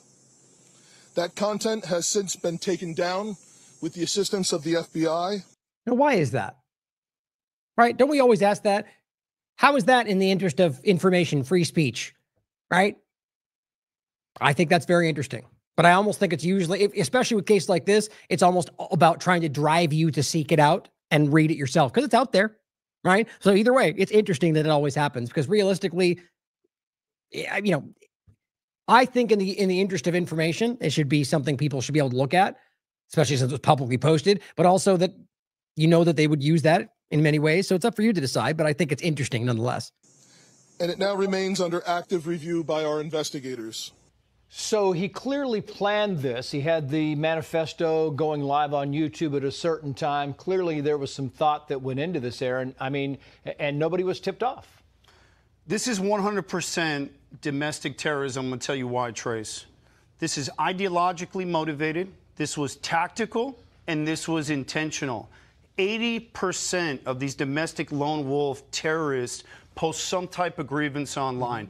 It's the same point about anything else. Why is it that we make a special category? He murdered people, put him in jail, or the point is, well, it's funny. I actually, let me read off some points for you here. I'm sure you guys are already well versed, but for those that are new, we're not focusing on the actual incident. Let me tell you some things in a second. My point though, is that, it was intentional. Oh yeah. The idea that, so it's like we talk about with the religious point or, hate crimes, right? Because it's the same kind of overlap. Why, if the person commits a crime, charge them for the crime. The idea that it's somehow specially, we charge them with extra time because they did it a certain way, it's always politicized. I'm not saying diminish anything. A person who does something like this should go to jail for the rest of their life. But the idea that it's extra worse because it was done with a certain word in their mouth, it just feels manipulative, always to me. It's the same thing with any of these conversations. We make that point largely about the hate speech point, where you make it a hate crime versus just the crime that it already is. But the point is, we already went over the name. I'll list these off for those that are, I had made a point to read these before and I forgot. It was the Annunciation Catholic School in Minneapolis, Minnesota. 2 children were killed, 8 and 10, 18 injured. Legally purchased firearm. Always important. You're not going to hear that in most of these conversations because that doesn't work for the narrative. Was apparently a shotgun and a pistol. Self-inflicted gunshot wound at the end. The reports are that he killed himself. No known criminal history. Interesting as always. The YouTube videos that he put out, including the manifesto you saw, displayed weapons with hateful messages, including anti-Semitic and anti-Israel slogans, including. Isn't it funny that like carved out, as always, in the reporting? Displayed hateful messages. Shouldn't that be enough? Including, and list off 2 specific hateful messages. Okay, so that's a special category. That's all you mean by that, which is how most of them are covering it. So even though that there was hate, Catholic, it's hyper-focused by almost everybody on that one topic. References to past shooters, and says one of the things said kill Donald Trump. And I told you about the language. 80% of these domestic lone wolf terrorists post some type of grievance online. Matthew Crooks, 900 posts between 2020 and 20. So do you already see where this goes? Yeah, sure. You could list off the things that those people that did something, whether, not even considering for the moment whether they were used, manipulated, driven to it, fake, whatever. The point is ultimately, with this circumstance, you can now argue that if I post something online, that they have a justifiable reason to come and investigate me. Now, yeah, if you go, I'm going to do something, that's different. Even then, though, understand this is where you get to that very, very fine line of where even like on a fire in a theater, I will err on the side of your rights to say what you want, especially since you could actually think that was the case and be wrong. It's other people's responsibility for how they act in their life, not yours because you lied to them and they reacted irrationally. The point is, yes, it's irresponsible person to do it, but the idea that you make it somehow a crime to say something is always over the top for me. But in this case, lone wolf terrorist post some type of grievance online. Right. So in this case, we're talking about the idea of posting content or saying something. And so even if you said, okay, let's say I want to kill this person. When did it become a crime to simply say something, post something? And look, I'm not trying to, there's, like I said, I can understand the logic of somebody in a field saying, let's go look at that guy. But I think it's obvious that there's a line that's always crossed where they become invasive.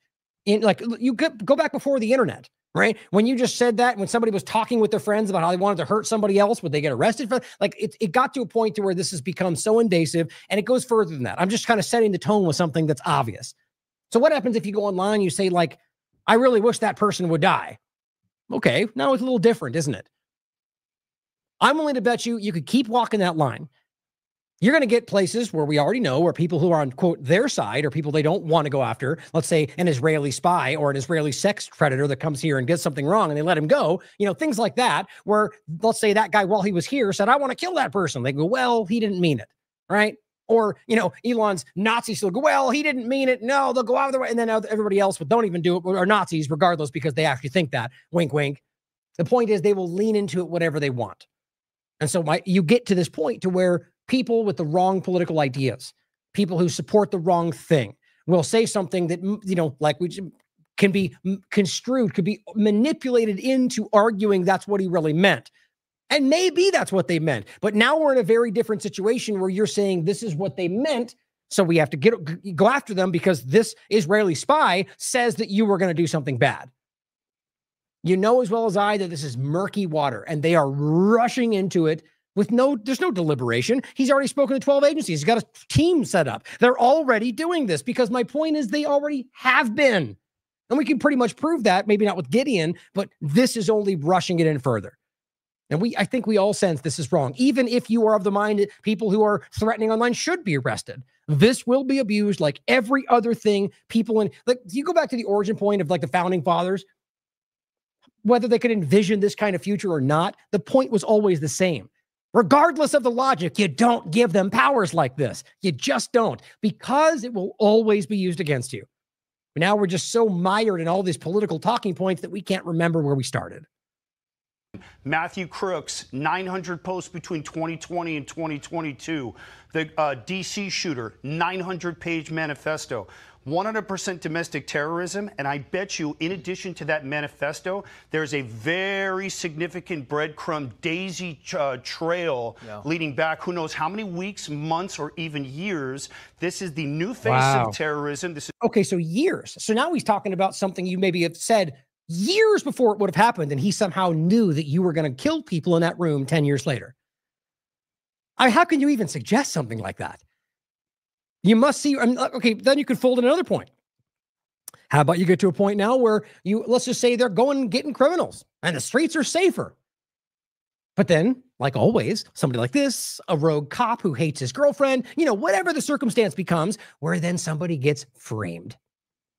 Well, they'll tell you they've got safeguards in place. Historically, how does that usually end up? Whether the safeguards had loopholes, where they weren't there in the first place, whether they, it's not secret. It happens and see, there's very few times in this where I'll say things like that, but it is.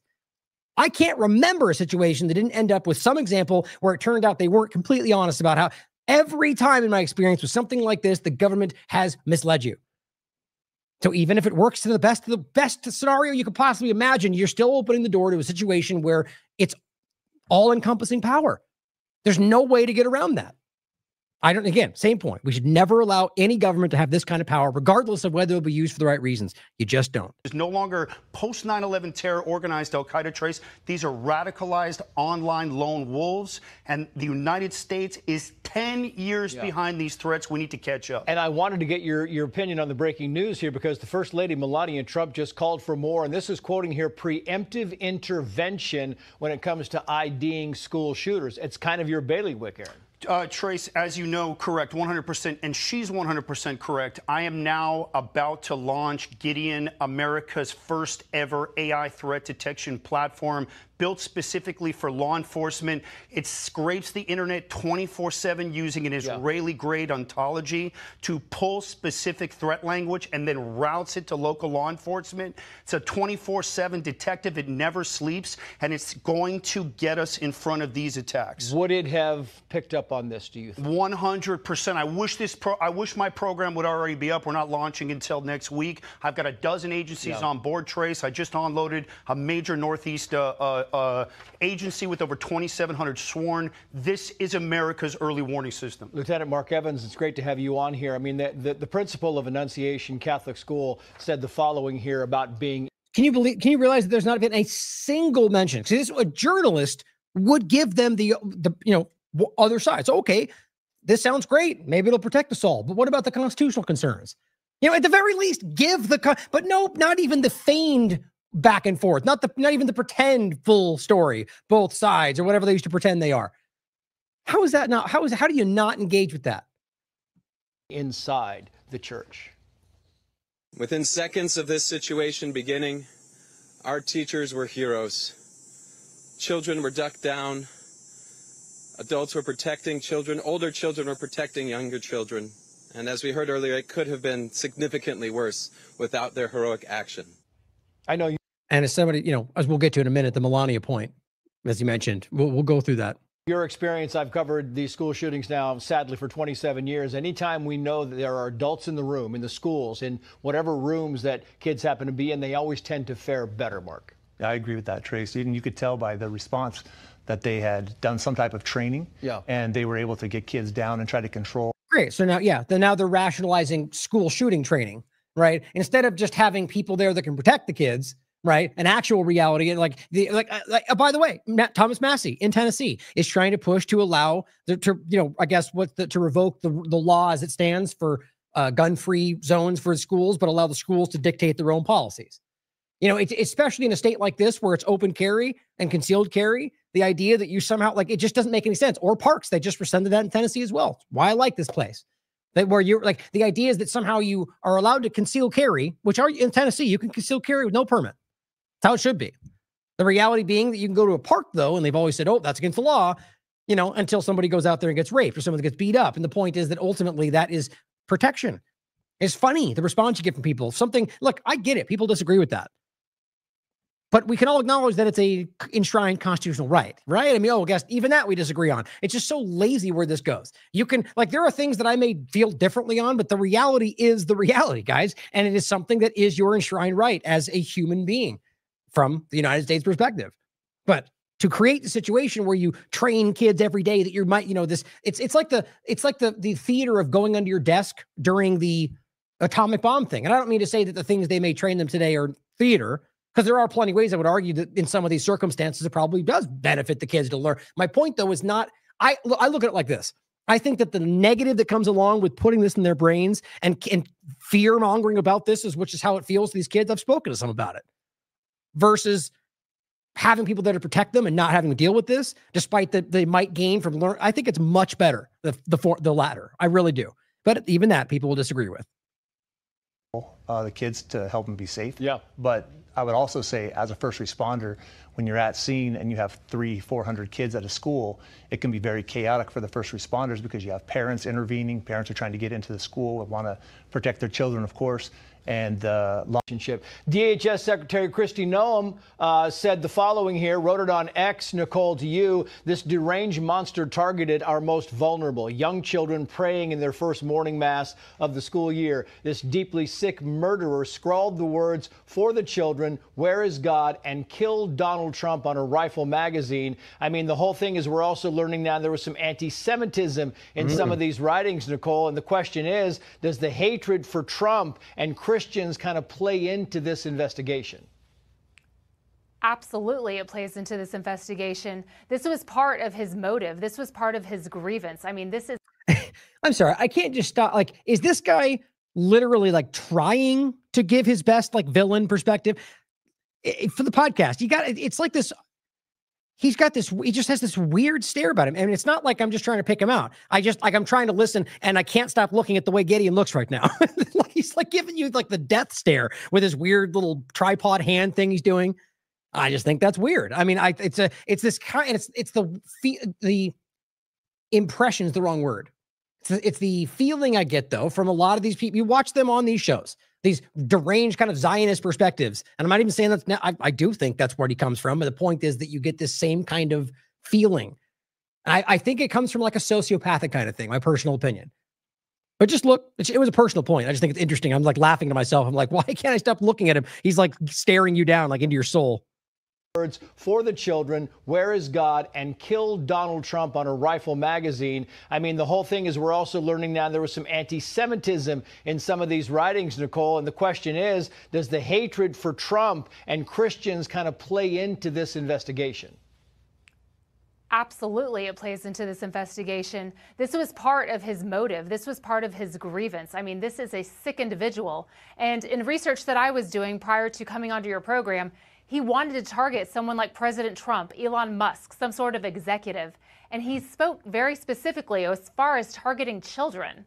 He said, I want to go in where there won't be any parents, and I want to kill as long as I can. And I don't even want to say the words that he said on your program because it is so disgusting and evil. And I can tell you that we have to get to the bottom of this. And I have such respect for what Aaron Cohen is doing, because if we can detect this in advance and we can identify who these individuals are, then hopefully we can stop these shootings from happening at the rate that they're occurring. Stop them before they happen. Not stop them, but stop them before they happen. That's what they're talking about, which you already know. I just think it's an interesting way for them to carry this forward. It always comes back to that point. And of course, you know, these things are there's something about this is clearly off in a lot of different ways. I think we've already gone over that for the most part, but I think what's weird about this is this over focus on the long-term policy, which is always what they do. Which is why we often point out, it doesn't have to be something that is always manufactured entirely or fake, which is something you shouldn't be afraid to question. Many times it's just something that is used, but it doesn't also mean there's not some other connected points, right? Like you could even just take for sake of conversation the idea of the antidepressants that RFK is looking into. I very much think there is a overlapping point to these kind of things. And on top of that, you could talk about any number of like, you know, how about just the idea of the way that social media is like warping people's brains, or the warmongering state of just nonstop war and murder and genocide, but it's okay, it's good, it's power, we're okay, we're right, we're winning. You know, those things have an effect. But I do think it's more than that. In our country, it is unacceptable what we're seeing right now. We cannot maintain shootings at this level and at this pace. It is violent, it is disgusting, and for them to target children in the most vulnerable spot at a church is wrong. And the common denominator seems to be mental health in all of these things that I've covered for 27 years, Aaron. I mean, are you surprised the shooter did not go inside the church and went outside the church and opened fire? No, he wanted to do as much damage in the shortest period of time, and if he was outside or outside of a window, from the tactical perspective, he's able to engage. He's got cover. He can dump rounds. He's got an AR there. I saw a dozen magazines in that video manifesto that he posted. I understand there was something on Reddit also. But, Trace, I want to say this.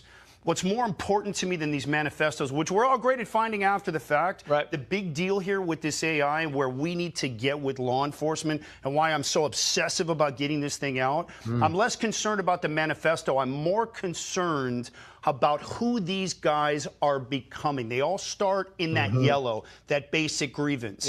But once that starts to escalate into targeting language, into tactical planning, what we saw in the manifesto, how do we get those breadcrumbs before we catch that shooter?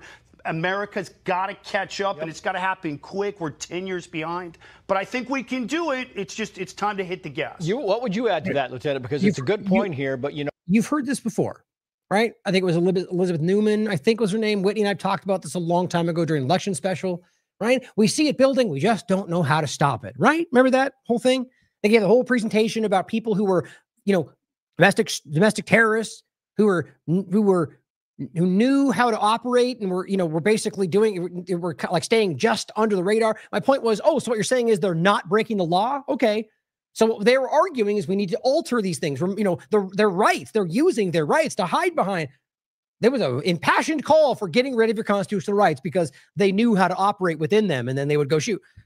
So that was a very tricky way, a manipulated way of saying that they weren't breaking the law. So we have to do something to make sure that what they're currently doing is breaking the law so we can stop them before they do the thing that we tell you they're going to do. That's exactly what we're talking. It's obviously part of this. All around this, you can feel like, and again, let's just even say Gideon, the program, and Cohen behind it have, he has good intentions, whatever that looks like. This will be put in the hands of the same people who are lying about immigration. This will be put in the same hands of the people like Matthew Miller, the ones that are like this lazy-lidded sociopath who are out there doing things that are not in the interest of this country. So many which ways we could talk about that guy. He just is a special kind of sociopath to me. But it'll be put in the same hands of the people that forced COVID shots on you. The same hands of the people that forced woke ideology on you. The same hands of the people that put left and right who created the things that we live under. And we want to allow them this kind of power? Well, guess what? It's not your choice right now. They're not asking you. They're doing it. Why? Because we live in emergency governance, right? Whether that means declare an emergency or just say bad thing happened, therefore we don't have time. Hurry. Just like COVID and all the rest.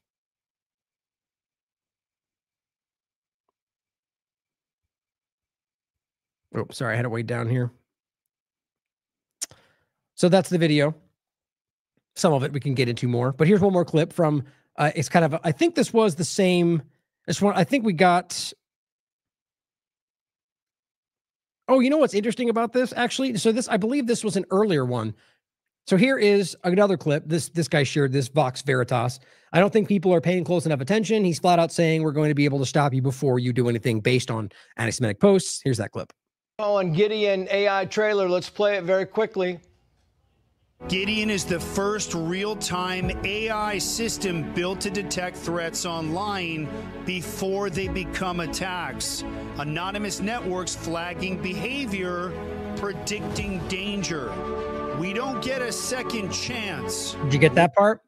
Anonymous networks flagging behavior. You know who that is? Yeah, all the Israeli bots and all the things we're talking about. That's what we're dealing with here, guys. That's not even secret. These are the CHEQs and the authentics. That's what we're dealing with. This is like some all-encompassing shift in power. We get key everywhere you look. Every single place you look in this conversation, you are finding Zionism, globalism, technocracy converging and becoming some all-encompassing everywhere. It's not my opinion at this point. You can literally see all of these massive things shifting. Half the Republican Party seems to be concerned about Israel's influence over our government right now. I just don't know why this is not like, I guess the question is why it hasn't shifted yet. What does that mean? I don't even know. I mean, unless that means that it's all the people that see it, but none of the power structure cares, that would make sense to me. But we see it. Let's not miss the next one. 15 seconds there, and you're talking about stopping mass shootings, attacks in Boulder before they start. Trace, I'm building the first AI-driven threat prediction platform for law enforcement. They're flying blind right now. I've got an elite team of engineers from Palantir. I've got law enforcement agencies lined up. 76% of these mass attackers posted some type of grievance online. This is America's early warning detection system. If you're a chief out there, reach out to me and get on my pilot. And if you're a VC, I'm about to open my seed round. Partner with me. Yeah, give him billions of dollars, right? There's no weirdness there. He's part of the government. He's not. Who cares, right? Just dump some money on him, give him government control. No big deal. And let's make America safe again and get cops the tools they need. Now realize this is an older clip. So here's what's really weird to me. This to me shows you the kind of coordination of this, where you have him come on with a rabbi. What a coincidence. Talk about this before. Push the idea with Palantir's team. No big deal there, right? The same people we're seeing in every possible situation. Then this happens. Now, comes back on, rolls it out. I think it's very clear what's happening. As Clayton Morris says, looks like Whitney Webb was right again. Here comes the surveillance state to make us all safe, in quotes it should be, by monitoring every move we make. All triggered by a mass tragic event. Who could have guessed? He's right. That's the clip we played earlier. I mean, you can just see the coordination of this. He's giving these little 2-minute advertisements about this and building and all. And then this event happens that seems to almost have been like ready for it. The way this all rolled out, 12 agencies, 2,700 people, Palantir's team. And he was just on there talking about it with a rabbi. I mean, come on. The odds of all of this feels hard to place. But this becomes more interesting. And I get the sense that Melania was told to put this out because it would be uncomfortable for one of them to do it. August 28th, Caroline Leavitt says, First Lady Melania Trump calls for preemptive intervention in identifying potential shooters, school shooters. Now, here's an interesting overlap, by the way.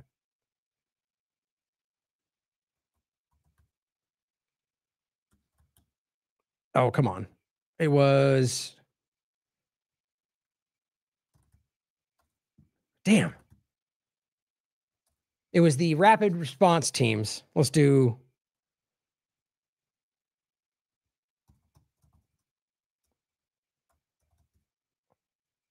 Here we go. Here's just one of them at the very least. There's two of them. I think this is the newer one.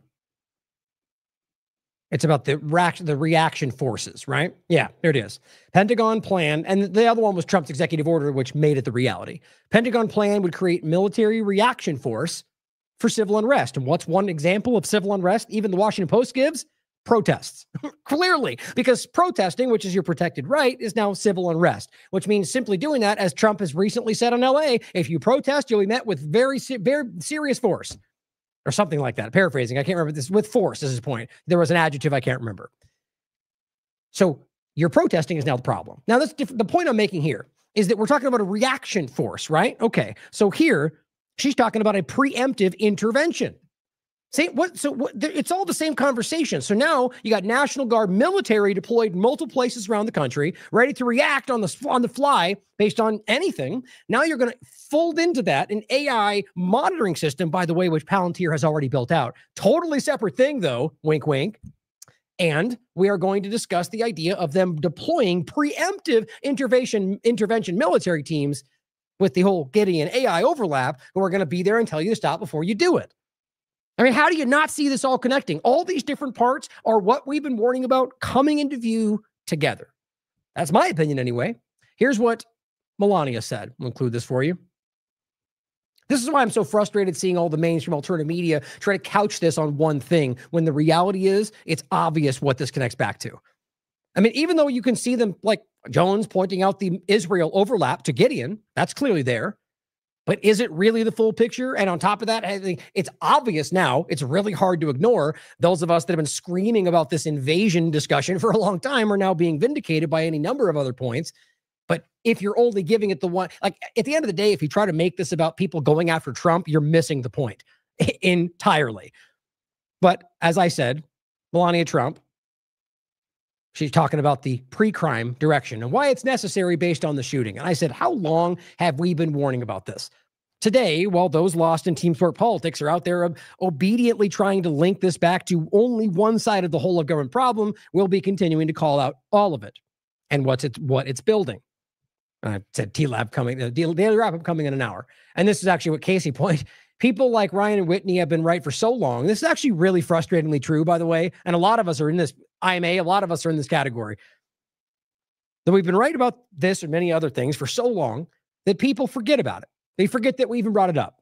Then they have to we have to explain it all over again while people think they stole it from a random TikToker who repeats the things we've been saying for 4 years, who stole it from us in the first place. Sadly, that is constantly what happens, but there is a detriment to being that far ahead of a story. Here's what Melania said. The tragic mass killing in Minnesota illuminates the need for preemptive intervention. Like it's just some random idea she had. No, this has been planned. In identifying potential school shooters. We'll get into it in a second. That's just exactly what Trump said we needed back in his last administration. Early warning signs are often evident, with many individuals exhibiting concerning behaviors and making violent threats online prior to their actions.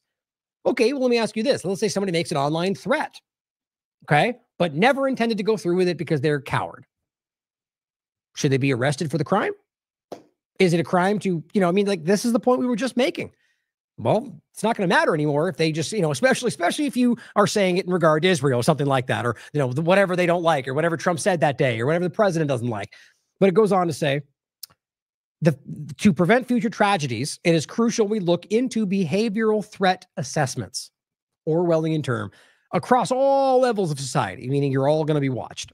Beginning in our homes, of course, right?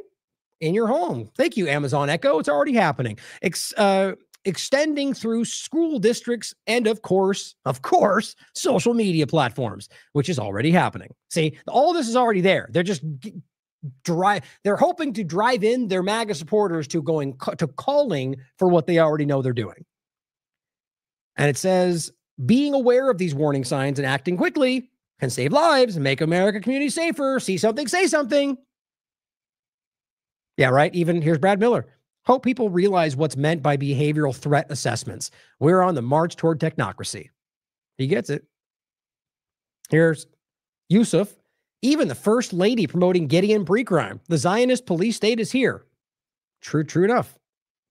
True Stream Media says, tried to read all this, but all I got was problem reaction solution to bring in an AI pre-crime surveillance state. Behavioral threat assessments beginning in our homes is such an Orwellian anti-Fourth Amendment touch. But guys, as I said with the flag point, and yet all the fake patriots cheer. If you're not fake and you believe in the Constitution and you recognize this feels wrong, then say it. Call it out. Because I know you're the majority out there. I know it. Brad, same thing. Oh, this is what he basically said underneath that. I hope enough Americans can read between the lines as to what is meant by that. It's technocracy. Now, here's what Whitney Webb said in regard to the same post. I've warned about the pre-crime push to stop mass shootings before they happen for years. She has, especially during the last Trump administration. I don't think it's a coincidence that this happens just as the full extent of the Epstein-Thiel Carbine 911 relationship is being revealed. We'll touch on that too, by the way. Right here. And these are these emails that are coming out, which if you already follow this platform, if you follow Whitney's platform, if you read articles like this one, right? The Prince and the Spy, or this one, how the CIA, Mossad, and the Epstein network are exploiting mass shootings to create Orwellian nightmare for Mint Press News, Whitney from 2019, then you already know all of this. If you watch us discuss this, you already know all of this. We've been talking about Carbine 911, but it's now just Carbine for a long time. And so her point is that the timing of all this now to be, it's all coming out, how all of these things tie together, just like she's been telling you. She says, I wrote about Epstein, Thiel, and Carbine, as well as Trump's previous pre-crime push after a spat of 2019 mass shootings, which then AG William Barr, who launched the DOJ pre-crime program called DEEP, D-E-E-P, seemed to predict in odd speech together in the same article. She put that together. Check it out below and don't fall for the latest tragedy being used to coerce you into signing away your remaining freedoms to pre-crime surveillance state. I completely agree, except for the fact that they're not asking you to sign anything. They're just doing it, and they don't care what you have to say. That's the point. So let's go through this, some points to stand out. And believe me, read this entire article, as well as all the ones we're going to point to. There's so much information that we're not going to highlight in this quick overview. But so this is 2019, how the CIA, Mossad, and the Epstein network are exploiting mass shootings to create an Orwellian nightmare. Remember, this is his first administration. So there was Peter Thiel, there's Ehud Barak, there's Epstein, there's all the overlapping connections. Another funder of Carbine, Peter Thiel, which we've mentioned before, but that's relevant now with where this goes, has his own company that, like Carbine, is set to profit from the Trump administration's proposed high-tech solutions to mass shootings. So imagine if they were primed to profit then, God only knows how they're primed to profit now, seeing as how they are like a tick embedded in this. They're puppeteering this administration. That's my opinion. I mean, obviously, I think that's obvious that they're shockingly involved. My point is that clearly they are going to be benefiting from every single thing that's happening, especially if it has to do with their surveillance network. And so that only, especially now that you heard that Palantir is part of Gideon. Their team is what's helping make this happen. It's all over the place, man. It says, indeed, after the recent shootings in El Paso, Texas, Donald Trump, who received political donations from how'd I read that weird? After the recent shooting in El Paso, President Trump, who received political donations from and has been advised by Thiel, followed his election. Asked the companies to, quote, detect mass shootings before they strike. That's what he said. That's a direct quote. A service already perfected by Thiel's company, Palantir. This is back in 2019, guys, which has developed pre-crime software. They're just waiting to roll this out. Already in use through the country. Palantir is also a contractor for the U.S. intelligence community and also has a branch based in Israel. So Palantir has its own Israel-created AI, pre-crime surveillance network. Now, they've already rolled out their surveillance network, but Palantir, for some reason, broke off and helped Gideon build this thing, and now Gideon's doing it, or is it all just the same thing, and it's a shell game of who's involved and how it looks when they present it to you? I mean, they already have this ready, so the idea that this overlaps from some Israeli agent who creates this thing and Palantir just happens to create it, I am just pointing out the obvious overlaps. Maybe that's just the way it worked. Either way, they're all interconnected. My point is, I think it's clearly just the same people moving things around to make it look different to you. And branched in Israel regardless. And it says, perhaps most disturbing of all, when whatever technology solution is adopted by the Trump administration, it is set to use a controversial database first developed as part of a secretive U.S. government program that involved notorious Iran-Contra figures like Oliver North as a means of tracking and flagging potential American dissidents for increased surveillance and detention in the event of a vaguely defined national emergency. Right. It's amazing how relevant this is today. They're talking about main core, but, the continuity of government overlap. And we're on these lists. I can almost guarantee it. But so now you're overlapping this with some AI pre-crime development, and this gets especially more dark. As this report will reveal, in 2019, this database, often referred to as main core, was created with the involvement of Israeli intelligence. Surprise, surprise. And Israel remained involved, it's to this day, in my opinion, years after it was developed, and potentially to the present.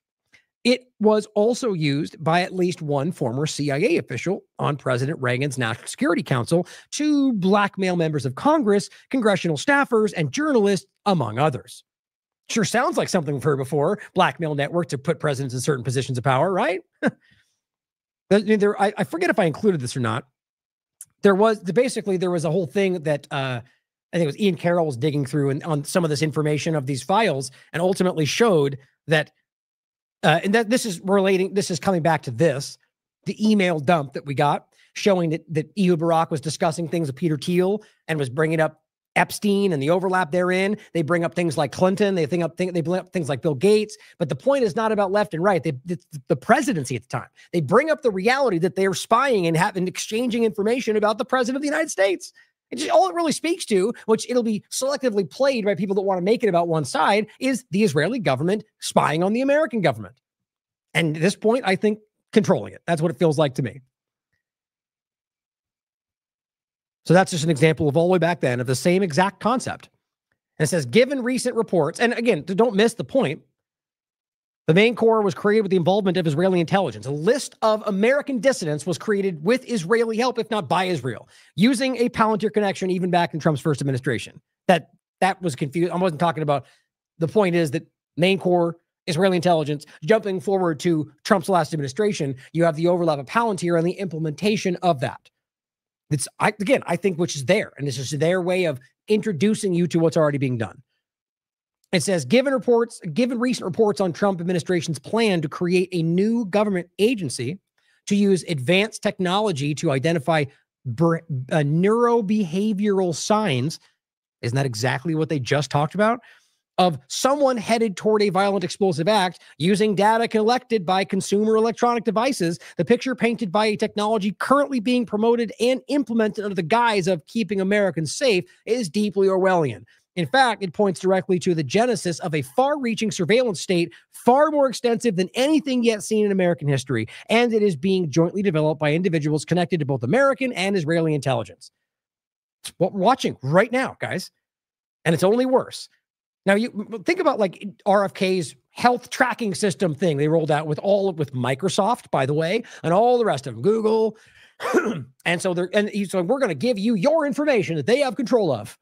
How much you want to bet that ends up being some kind of a control loop, right? Where you have information that you're supposed to keep up on. And you're like, it's all of this is about some kind of information control dynamic. It's very obvious to me. She goes over Carbine. We'll read more about it in a second. Now it says, Mint Press's recent series on Jeffrey Epstein scandal noted in detail Epstein's ties to CIA and Mossad intelligence, which you should know by now, despite them trying to pull that away. And it says, such as Agnon Khashoggi, CIA front companies, such as Southern Air Transport and organized crime, through his close associations with Leslie Wexner. In addition, Epstein's longtime girlfriend and alleged madam, Ghislaine Maxwell, has family links to Israeli intelligence through her father, Robert Maxwell, which you also know.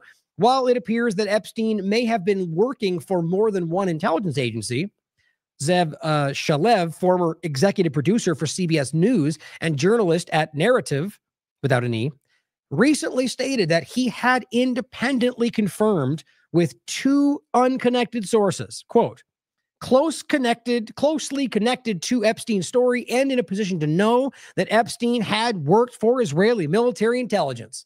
Again, you already know this if you're paying attention.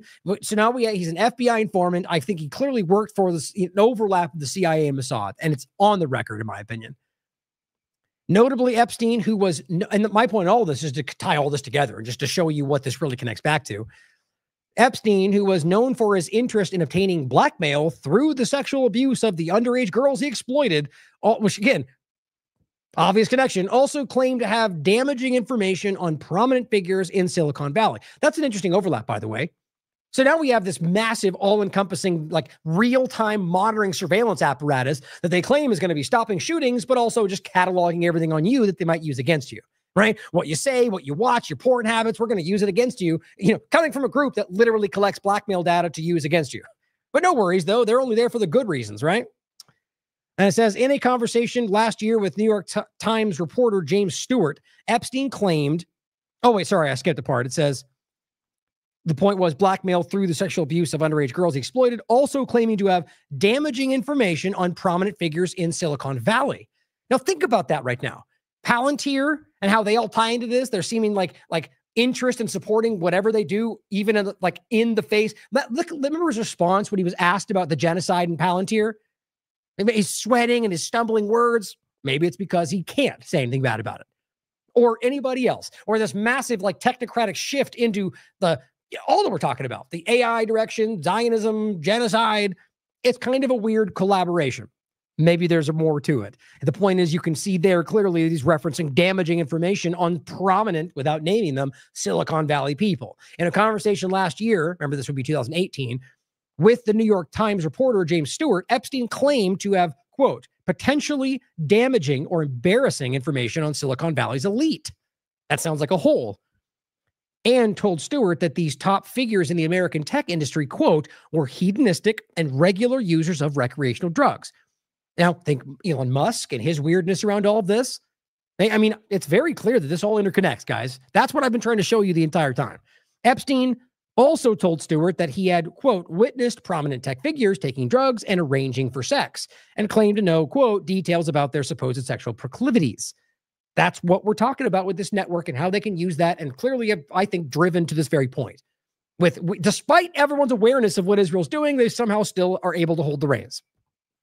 In the lead up to his recent arrest, Jeffrey Epstein appeared, this is 2019 again, to have been attempting to rebrand as a tech investor. Now, think about that. Think about had he had not been, for whatever reason, exposed, called out by the very, because I think independent media, and had worked his way into the Silicon Valley elites. And then this all took place with Jeffrey Epstein leading the way without you knowing on the surface that he was who he was.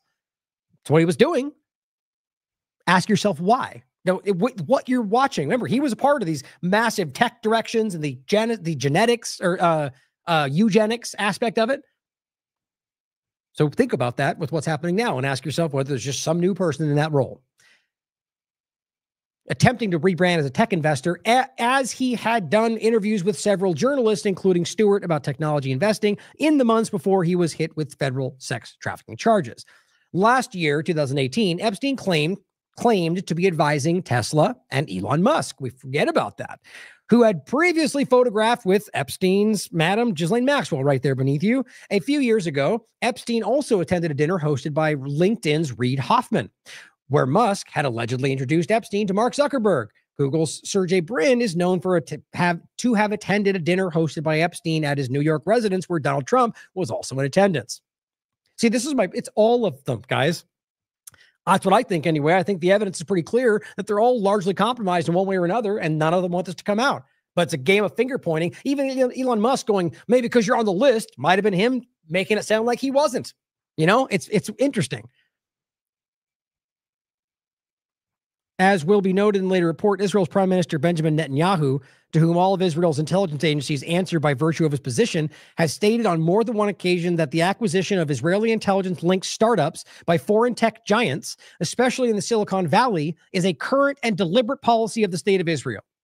We've said this so many times, and I'll cite this again in the next article, just where Whitney made the reference to it. The obvious reality is Israel has expanded its intelligence operations into startup companies on the surface. But if try to hide like, oh, they're ex-Israeli, intelligence, but they state publicly that they're acting in the interest of the Israeli government. And many of them aren't ex anything. Authentics, Ollie's, CHEQ, all these entities that are immersed in U.S. engagement or the telemessage app they're using in the White House right now. All these things are relaying data back to Israeli government. It's wild how obvious all this is. Carbine's ties to U.S. intelligence. Now, it says, while Epstein and Barak are two financiers of Carbine, those ties to intelligence are clearest. Excuse me, I messed the sentence up. While Epstein and Ehud Barak, former Prime Minister of Israel, are the two financiers of Carbine, whose ties to intelligence are clearest. Another funder of Carbine, Peter Thiel, shocking, surprising, has ties to U.S. intelligence and a history of investing in other companies founded by former members of the Unit 8200. That's Israeli intelligence. Thiel co-founded and still owns a controlling stake in the company Palantir, which everyone knows now, what it was less known at that point, which was initially funded with a $2 million investment from CIA venture capital fund in In-Q-Tel, and quickly thereafter became a contractor for the CIA. After the success of its contract with the CIA, Palantir became a contractor for a variety of federal agencies, including FBI, Defense of the DIA, the NSA, DHS, and the Military Special Operations Command, among others. Last year, 2018, it won a contract to create a new battlefield intelligence system for the U.S. Army. Palantir is also in demand for its pre-crime technology, which has been used by several U.S. police departments, according to The Guardian. Palantir tracks everyone from potential terrorist suspects to corporate fraudsters, child traffickers, and what they refer to as subvert. Okay, so guess what? They've been watching this country a long time. So when they rolled this out, this was about consolidation and like the official, I think the last shoe dropping about what they did with the information, Palantir AI. The point is they've been doing it a long time and have been watching a long time, with Israel either leading the charge or right behind them in the wings the whole time. Now, Carbine, remember, was about, Carbine 911 is about 911 call centers. As Whitney's discussed, whether it's like dams and medical infrastructure, hospitals, things that are clearly now connected to Israel's ability to shut them down, to cause, or cyber manipulation, which they didn't need to be a part of it, but makes it much easier when they're involved. So we've talked about this. 911 call centers, seriously, being outsourced to an Israeli intelligence company. And on top of that, as she reports in the other article that they're keeping track of, they're monitoring and storing the information of what you say and what's going on. Over the top. I think that was generally, there's so much in this article that you should read. It's a very important article.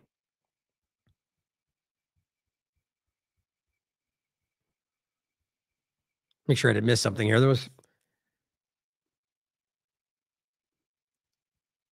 Yeah, okay, that's what I read. So here's the article she wrote called The Prince and the Spy. Whitney wrote this for TLAV in 2023. Now, it's many overlapping points about Israeli spy. What was her name? Heshem, I think. It's her right there. And the use of Eric Prince is sort of like a cutout American to pretend like this was an American company, even though it's an Israeli company. And apparently all they need is one element, the person to claim it's not, foreign. And Comframe Solutions, we talked about Carbine 911. She mentioned a few of them in here. Comframe was the main point, I think. But the part I wanted to read this for, and I've gone over this many times. She actually references the fake phone he tried to put out. The MAGA phone was turned out to be made in China with Israeli tech, literally spied on through Israeli intelligence. It was very easy to prove. Or the other phone they tried to roll out, which very quickly got shown to be built in other places in China. And just kind of, where'd that go? Like, they're lying to you every day. There's a new grift about selling the MAGA team. How do you not feel like you're just being played all the time? And that's not to say that MAGA itself is wrong. I believe that most people in that movement believe that they want right for this country. You just are listening to people that don't care about you. You're letting people lead you in a wrong direction because the team. But this is important about the company overlap. And the actual article is right here that she cites it from. CTEC, Israel blurs the line between defense apparatus and local security hub. It says, Black Cube was specifically outed as an Israeli intelligence front. Remember that? That was the one that Weinstein used to harass the people that he raped. It's apparently no big deal. We can keep letting this Mossad. That's what they're Mossad agents, guys. I mean, it's just and they were working with somebody like that.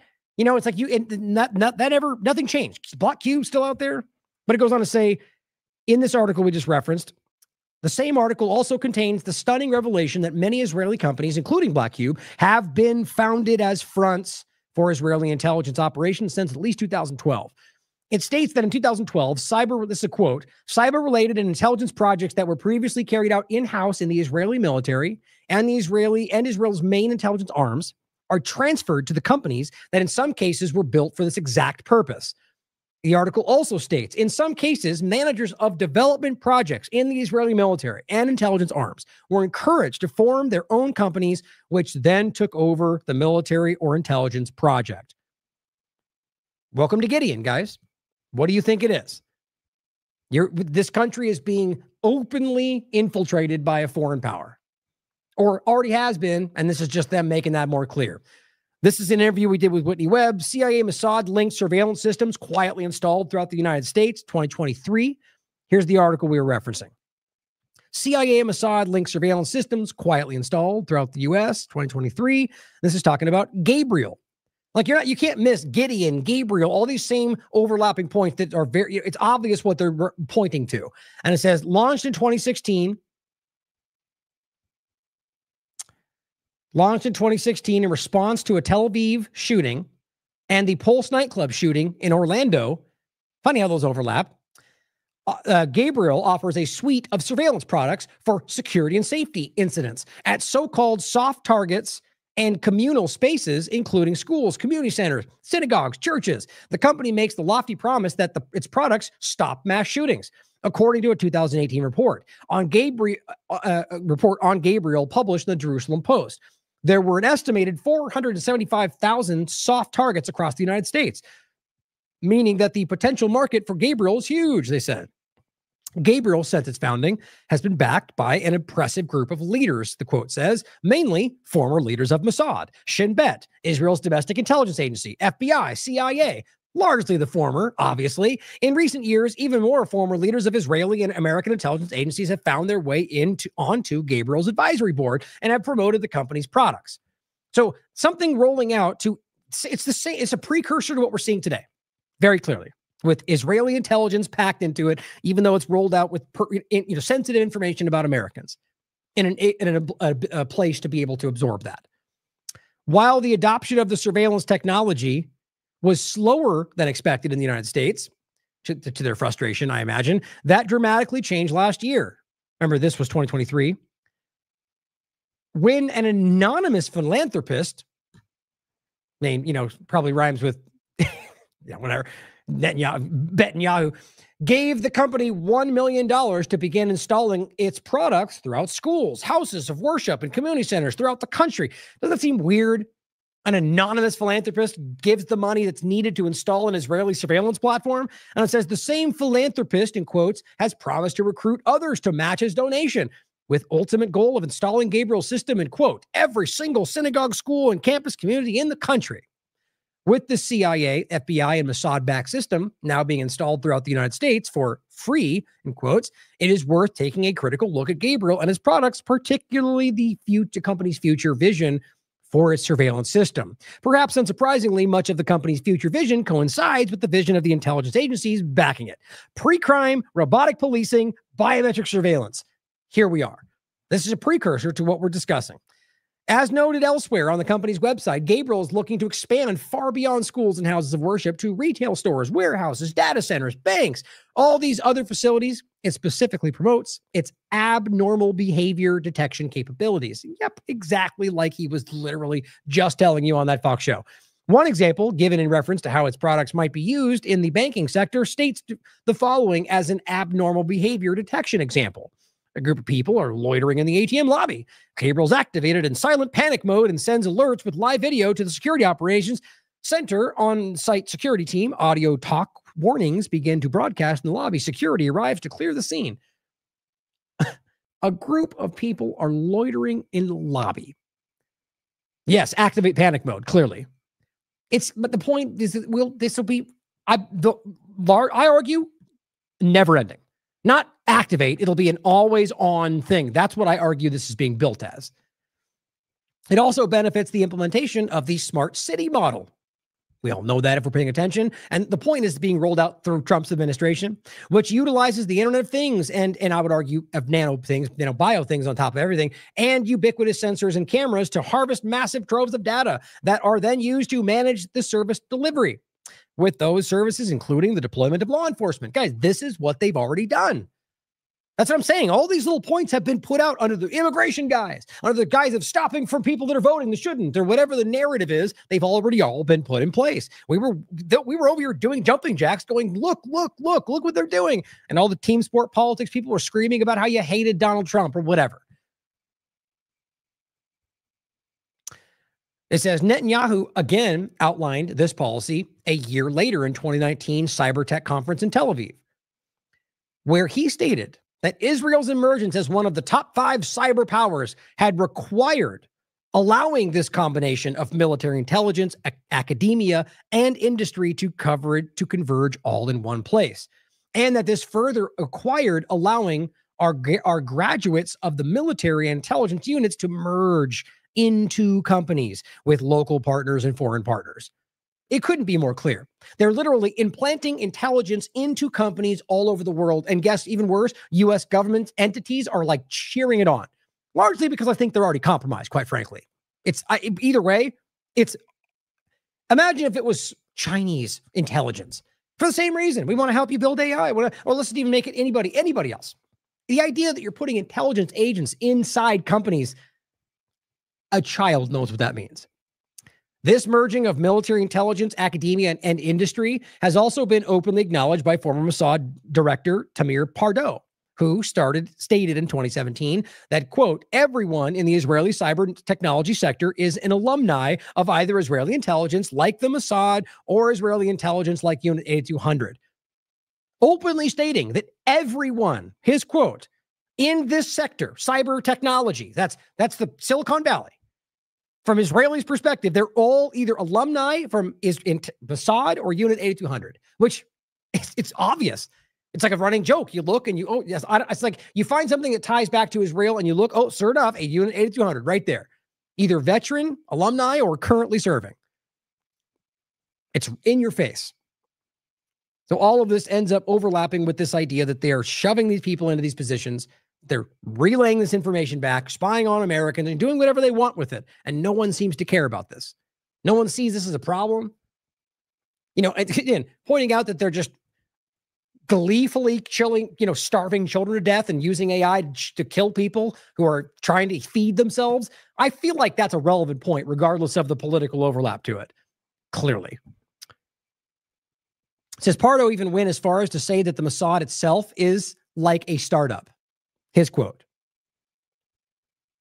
So this is one of those moments where they literally say the thing, and then when you say the thing that they say, you're racist. It's right on the surface.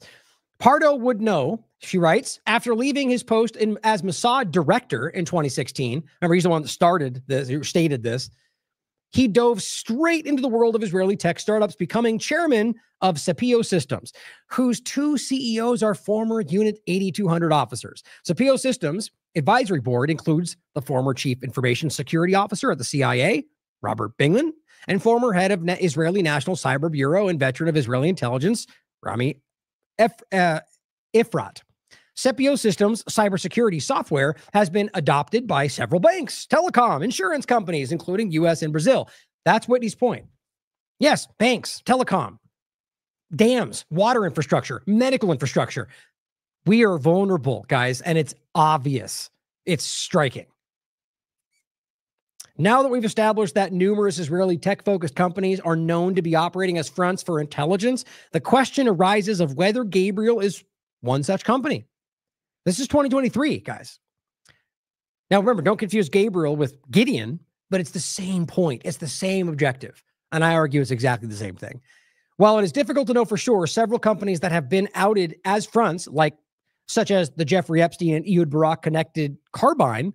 So realize that right now is being used in this country.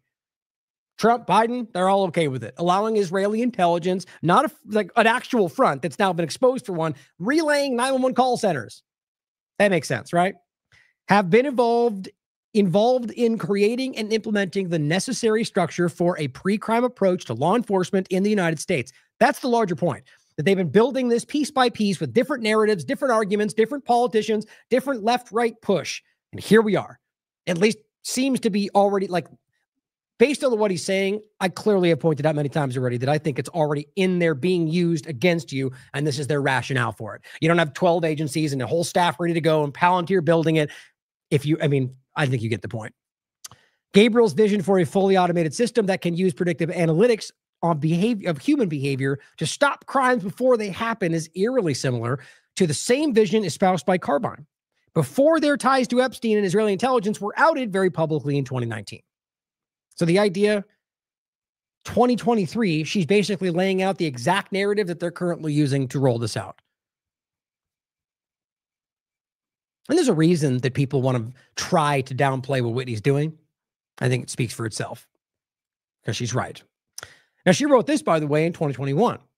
Same overlapping point, aimed more about the domestic terrorism, but during Biden's administration, always showing you that we have the same argument, the same criticisms, regardless of what fake left and right thing is in the White House, guys. That's what's so frustrating of people that try to pretend because all they can see is the last 30 seconds of the news cycle that somehow we're obsessed with Donald Trump. No, we are angry with the government, regardless of what puppet's in that place. We'll call out Biden doing a genocide. We'll call out Trump doing a genocide. We'll call out Biden doing pre-crime. We'll call out Trump doing pre-crime. But see, kills those people that when we do this and our consistency and our principles make them look like cartoons, when they're trying to do that, try to act like, that's the problem. That's why it's clearly some large effort to make platforms like ours, just like as if we're not even involved.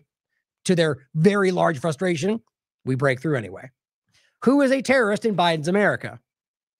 It's as far from being a war against white supremacy. And again, that was simply the narrative. See, if you want to make it about woke idea, the left and they going after pronouns, it was just the narrative over the top that was used to go after you, just like Trump continued with a different narrative. And it says the Biden administration's new domestic terror strategy clearly targets primarily those who oppose U.S. government overreach and those who oppose capitalism and or globalization. Exactly. Read it for yourself. Here, this is going back to 2020. AI-powered medical pre-crime is officially here to fight COVID-19, and that overlaps with the same stuff. Even with the Trump overlap, Bill Barr, it's the same conversation because this is what they were doing. They shift. This was Whitney and I talking about this, or I think I was pointing to her conversations. I think one of them with me, but this is the show I did about that shifting into the COVID-19 era. 2020, May, almost like we called it correctly. This is 2019.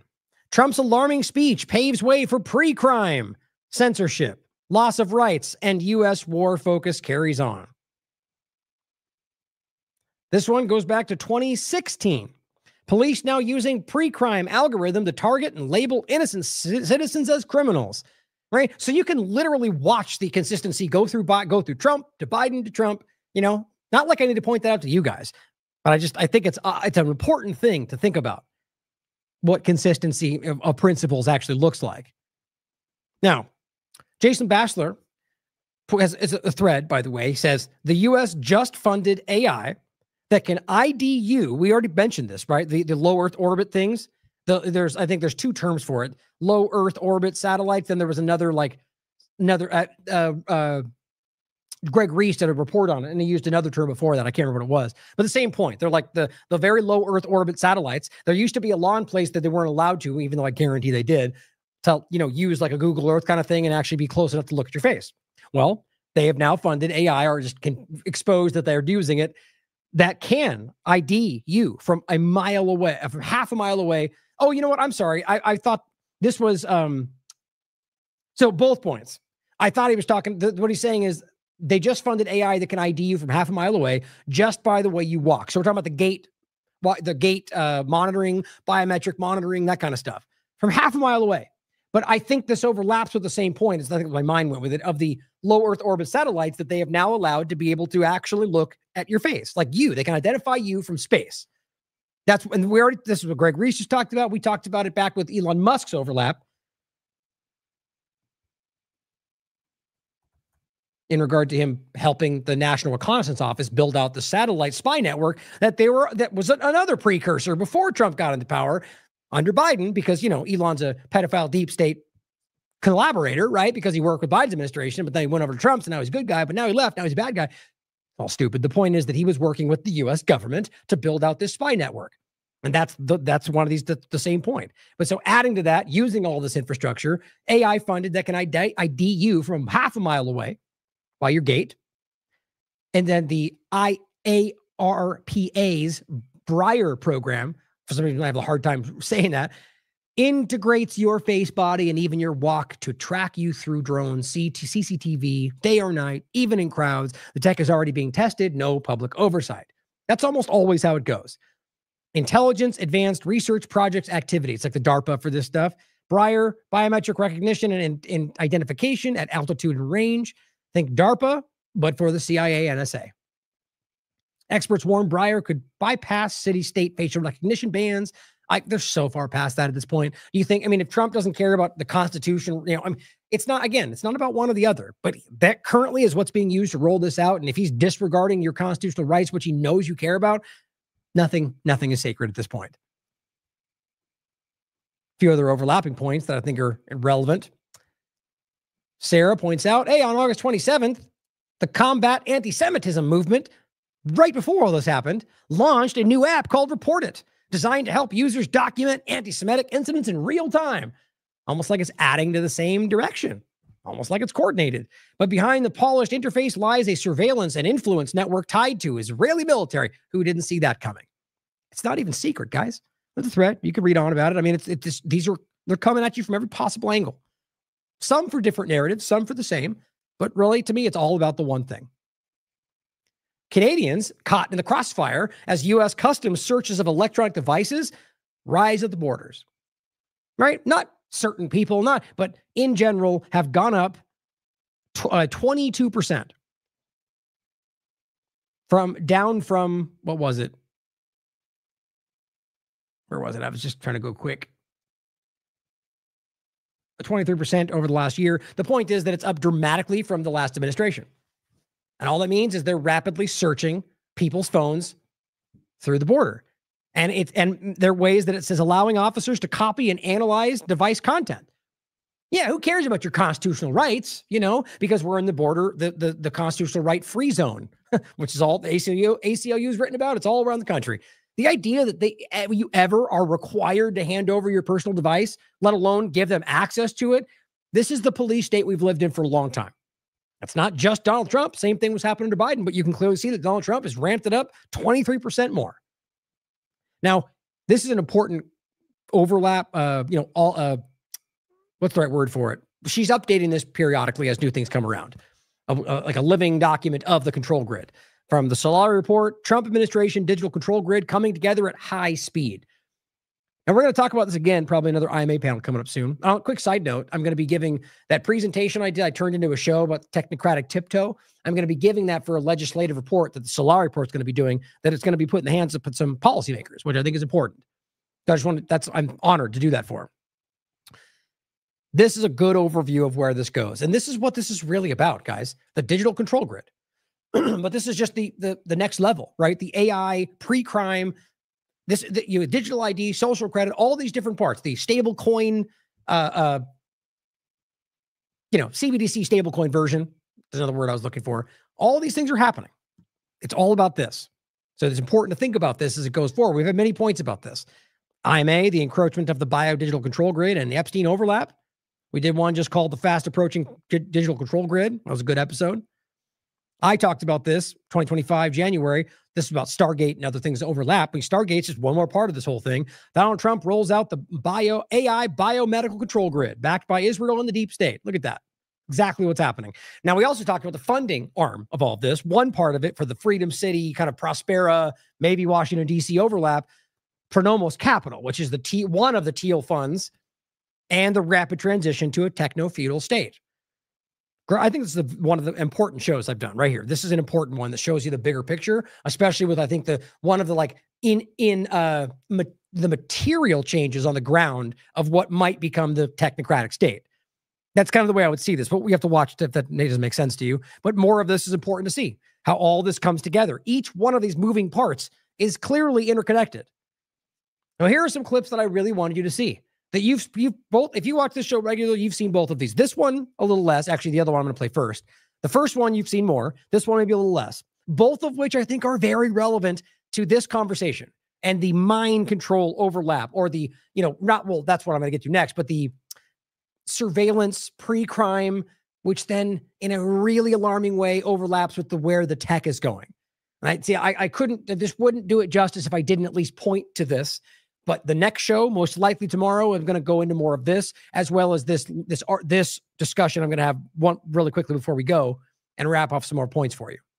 But this one you've seen, and I'm sorry if you've seen it before, but important for those who haven't, or even if you have, to connect it with what this is. So we're talking about AI pre-crime, right? Using artificial intelligence, algorithms, mass surveillance, data mining, large language models to be able to claim they can predict what you're going to do. Now, digital twins, I guarantee you, is a part of this. I promise you that's a major part of what they're doing, but that's something they don't often want to point to, I think. The point overall is that this dovetails with where the tech goes, right? So let's say they've got this and you're thinking cameras, spy devices. Okay, but what if their tech is better? What if there's smart dust? That obviously would be used, right? That would be something that would be utilized in that pre-crime dynamic, right? Okay, but let's say you don't think smart dust exists. Okay, let's talk about the Internet of Nano things. Let's talk about internal devices. I mean, even a certain implantable devices that are done for medical procedures these days have outside Wi-Fi connection or whatever else. We know they're building more of that. Or what about the idea of invasive surveillance type of things that are already in existence about your brain, right? So let's say hypothetically they get to a point to where either because you opt in a workspace or because it's just the way the world exists where they can read your thoughts. I know that sounds really crazy to some people, but we're already there. That's the reality. Not exactly at any point all the time. I hope not. But overall, it's about the idea of being able to look into, read, even let's just even say your biometrics, your heart rate, for example, right? You just did your gait, the way you walk. What if your heart rate's going too fast? Okay, all of this is already there. I promise you. It will be used to apply one more data point to a picture they claim can decide whether or not you're guilty. So watch these videos and tell me this is not a terrifying future for where we already are, by the way. And now they're introducing an AI-powered pre-crime tool which will access things just like this. First off, a video. It's going to make you see the future and understand a wonderful future where we can use brainwaves to fight crime, be more productive, and find love. Now, normally I let this, she says it at the end, and I think it's impactful. But since you've already seen it, and those that haven't, I think the point in this case is to know this first. He sets it up like that, but she comes out at the end and says, guess what? All of this is already here. This is already in existence. We're already doing this. So keep that in mind for the point of today's show. This is already here. Now, whether it's rolled out in mass, done secretly, whatever, the point is, now that we're rolling out this direction, this is what's coming too. Let's roll. And again, already here. So keep that in mind with where this goes. You're in the zone. Even you can't believe how productive you've been. Your memo is finished, your inbox is under control, and you're feeling sharper than you have in a decade. Sensing your joy, your playlist shifts to your favorite song, sending chills up your spine as the music begins to play. You glance at the program running in the background on your computer screen and notice a now familiar sight that appears whenever you're overloaded with pleasure. Your theta brainwave activity decreasing in the temporal regions of your brain. You mentally move the cursor to the left and scroll through your brain data over the past few hours. You can see your stress levels rising as the deadline to finish your memo approached, causing a peak in your beta brainwave activity right before an alert popped up, telling you to take a brain break. But what's that unusual change in your brain activity when you're asleep? It started earlier in the month. You send a text message to your doctor with a mental swipe of your cursor. Could you take a quick look at my brain data? Anything to worry about?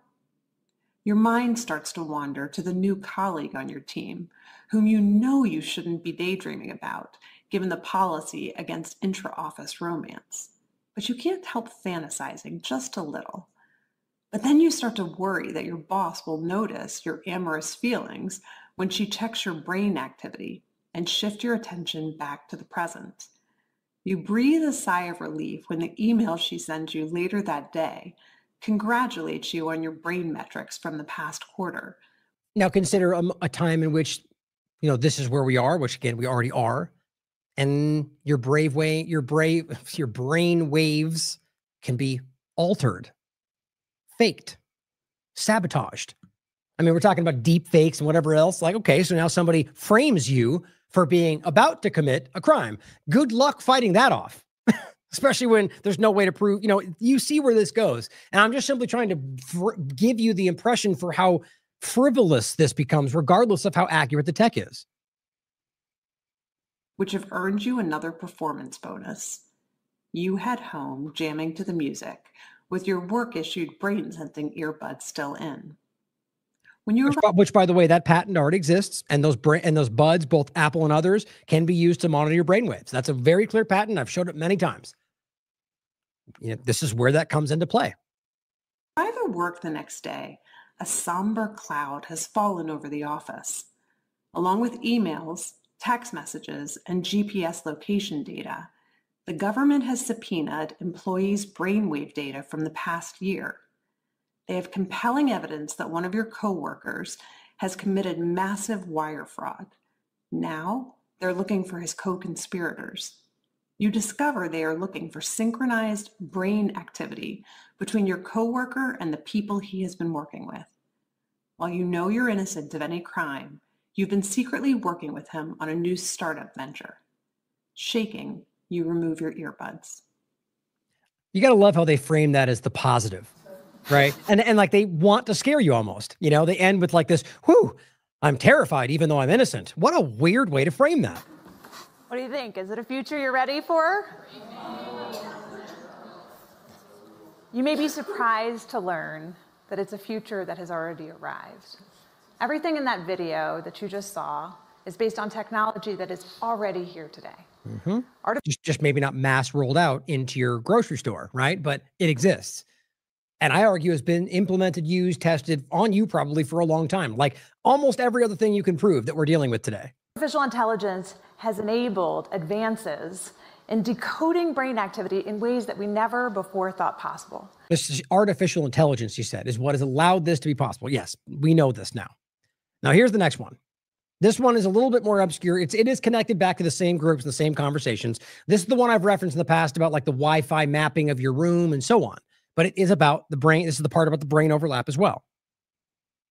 This paper, the one that happened even after this, which is already better, uses stable diffusion, uses the thing that you use to make art. Like, what should a thing that you use to make art have anything to do with reading your brain? But of course, it goes further. So in this one, they said, can they understand the inner monologue, the things you're saying to yourself in your own mind? Now, you see, this is a step further. The other one is simply brainwave monitoring in regard to how, you know, arguably a level of the similar thing. This goes to actually being able to relay explicit inner thoughts. Now, we just showed you that. There's a new report coming out about how they were literally using tech, but interconnected tech, like wires and so on, but to be able to report what people's inner monologue was saying. Now, yes, you should always question whether maybe they make it all up, always possible. But if this is where it's going, which it seems to be where they can already tell you we've been, obviously this is a huge, this is a much, much, much darker overlap to what we just discussed with this added to it.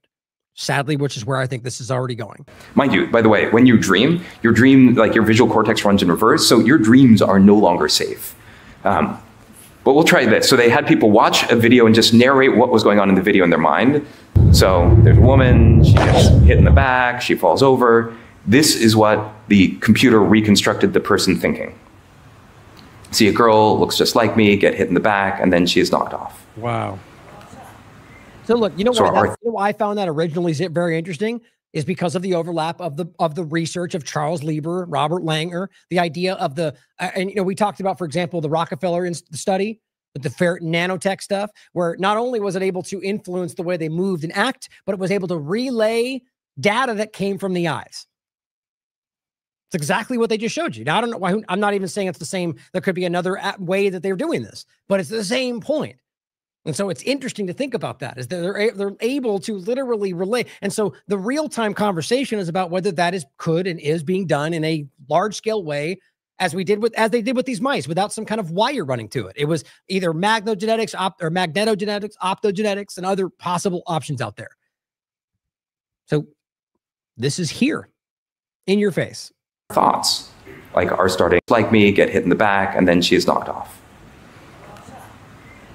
So our thoughts, like, are starting to be decoded. Yeah, just think about what this means for authoritarian states, for instance. Or if you want to generate images that maximally activate your pleasure sensor, or anything else. Okay, but let's keep going, right? To really get the sense of the combinatorics of this. How about, can we go from Wi-Fi radio signals, you know, sort of like the Wi-Fi routers in your house, they're bouncing off radio signals that work sort of like sonar. Can you go from that to where human beings are, to images? So what they did is they had, you know, a camera looking at a space with people in it. That's sort of like coming in from one eye. The other eye is the radio signals, so sonar from the Wi-Fi router. And they just learned to predict, like, this is where the human beings are. Then they took away the camera. So all the AI had was the language of radio signals bouncing around a room. And this is what they're able to reconstruct. So what's interesting about that is what he said is they trained the model, right? That's what they're doing with everything today. So it wasn't able to do that to start, but they gave it a camera, And then they let it watch the way that the waves bounced off everything. And then it was able to basically be able to then tell, based on the waves alone, where the people were. And then going forward, now this AI model is able to read the info that is sent back from the Wi-Fi router to tell you where people are in the room. That's what we're talking about. And a great point that Grande made here, he says, what's even more insane is that even though they talk openly about this, most people do not know that it exists and would think that it's crazy or ridiculous, he says. It's where we are. You know, that you still try to talk about people geoengineering and people say you're crazy. It's like they have programs for it today. But that's a testament to the propaganda, the social engineering. So I think it's really worth pointing out the overlap to this, you know, where, like, I don't want to say where it's going, but if with the Gideon rolling out model, if this is what they're already doing, if not already rolled out in certain ways, it takes it to a much more dystopian level. Now, this is August 25th, 2025. I'm going to talk about this in the next show, but just wanted to point it out. Secure wireless communication of brain-computer interface and mind control of smart devices, enabled by space-time coding meta surface. And this is, if you read it, I'll get into it later, but if you want to read it at the end of the show, it's Wi-Fi or wireless. So this is not some wire connected. This is I'll show you this real quick.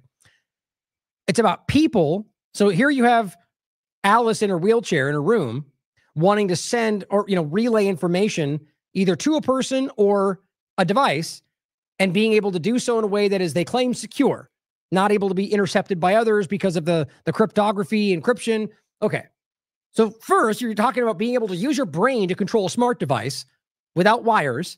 As always, what's this big smoke and mirrors they're doing with what they're, you know, what they pretend they're doing right now. But on top of that, we're talking about information that's able to be intercepted. But of course, they talk about it being secure. But if you read it, it makes it clear that it's not entirely secure. It's kind of secure. But overall, the way that this can be manipulated, like literally talks about how they can, you know, intercept these things. So what if you get to a point to where you're able to intercept the relay of brain information? You know, this gets so wild. And this is news, is what they're working on. Like, this is the way it's going. And I don't think that's what we want. It is our decision ultimately, but we will get into this more in the future, the next show. But I think what's interesting is just to consider this topic, not as a future, but as a now topic. That's what it really comes down to. And whether or not that is implemented with what we're discussing. You know what I think. Now, last point, we already went over some of this, but as Whitney says, interesting, this is all popping off. Oh, first, this is Barrett Brown saying, one of the first people to fly down to interview me upon my release from prison was Neckbeard Epstein, apologist to Michael Tracy. That's perfect. Whose patron Glenn Greenwald is still concealing his involvement with Epstein associate Peter Thiel. Not sure what to make of this. Whitney says, interesting, this is all popping off as my 2019 reporting on Peter Thiel, Epstein, and Ehud Barak, which we went over, Carbine 911, was just ultra vindicated by newly released emails. So that's, see, of course, and yet nobody's going to swing back and go, she knew it. They're going to now point at it as if it's fact while standing on her shoulders without giving her credit for it. That's mainstream alternative media. That's what this always works. But here's the article she pointed to. We already read. And here's the report from Reason, which goes over the emails, which you can go through for yourself. I think is important, but you already know the bulk of what we're discussing and what this shows you. The interconnective of all of them, the connection to both the eugenics, to the overlap of the tech, but with Epstein interconnected between the two of them, Barak and Thiel, and like trying to connect everybody. Like, and it's just, or as Ian Carroll's pointing out, the information that shows you that there's like this relay of information about spying on, I mean, you guys know this. This is just more of an indication of what we've been talking about for a very long time. And that's what Whitney's saying. These emails just simply vindicate what she was telling you. She's right. Now, not to say there's nothing new. There's a ton of information here. I haven't even gone through, I've gone through what I've looked through. Can't even tell you what amount that would be percentage-wise. But I know I've looked through what people have been reporting on it. We'll continue to go through this. I'm sure there's more information that I think is important in there, or that anybody would.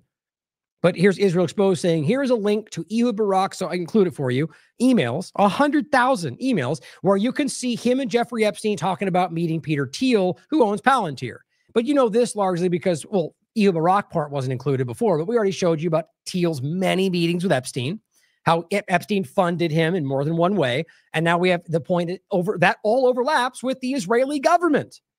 I mean, you just can't miss how all of this picture is tied together.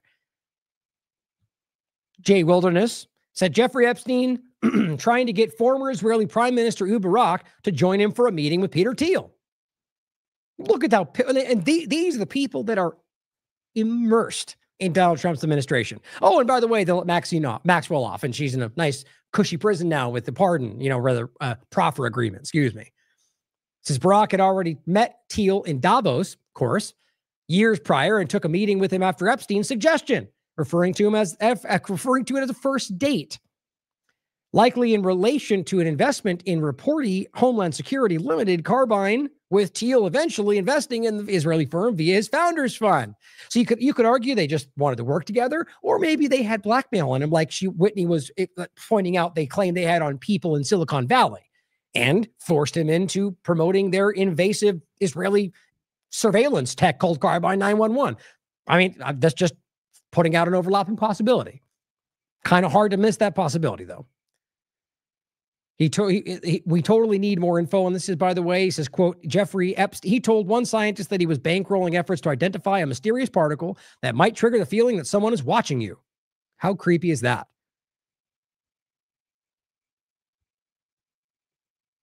Harrison Smith from InfoWars says Epstein's leaked emails to former Israeli Prime Minister Barak reveal an Israeli-centered AI surveillance grid being built by Peter Thiel and Palantir. Wow.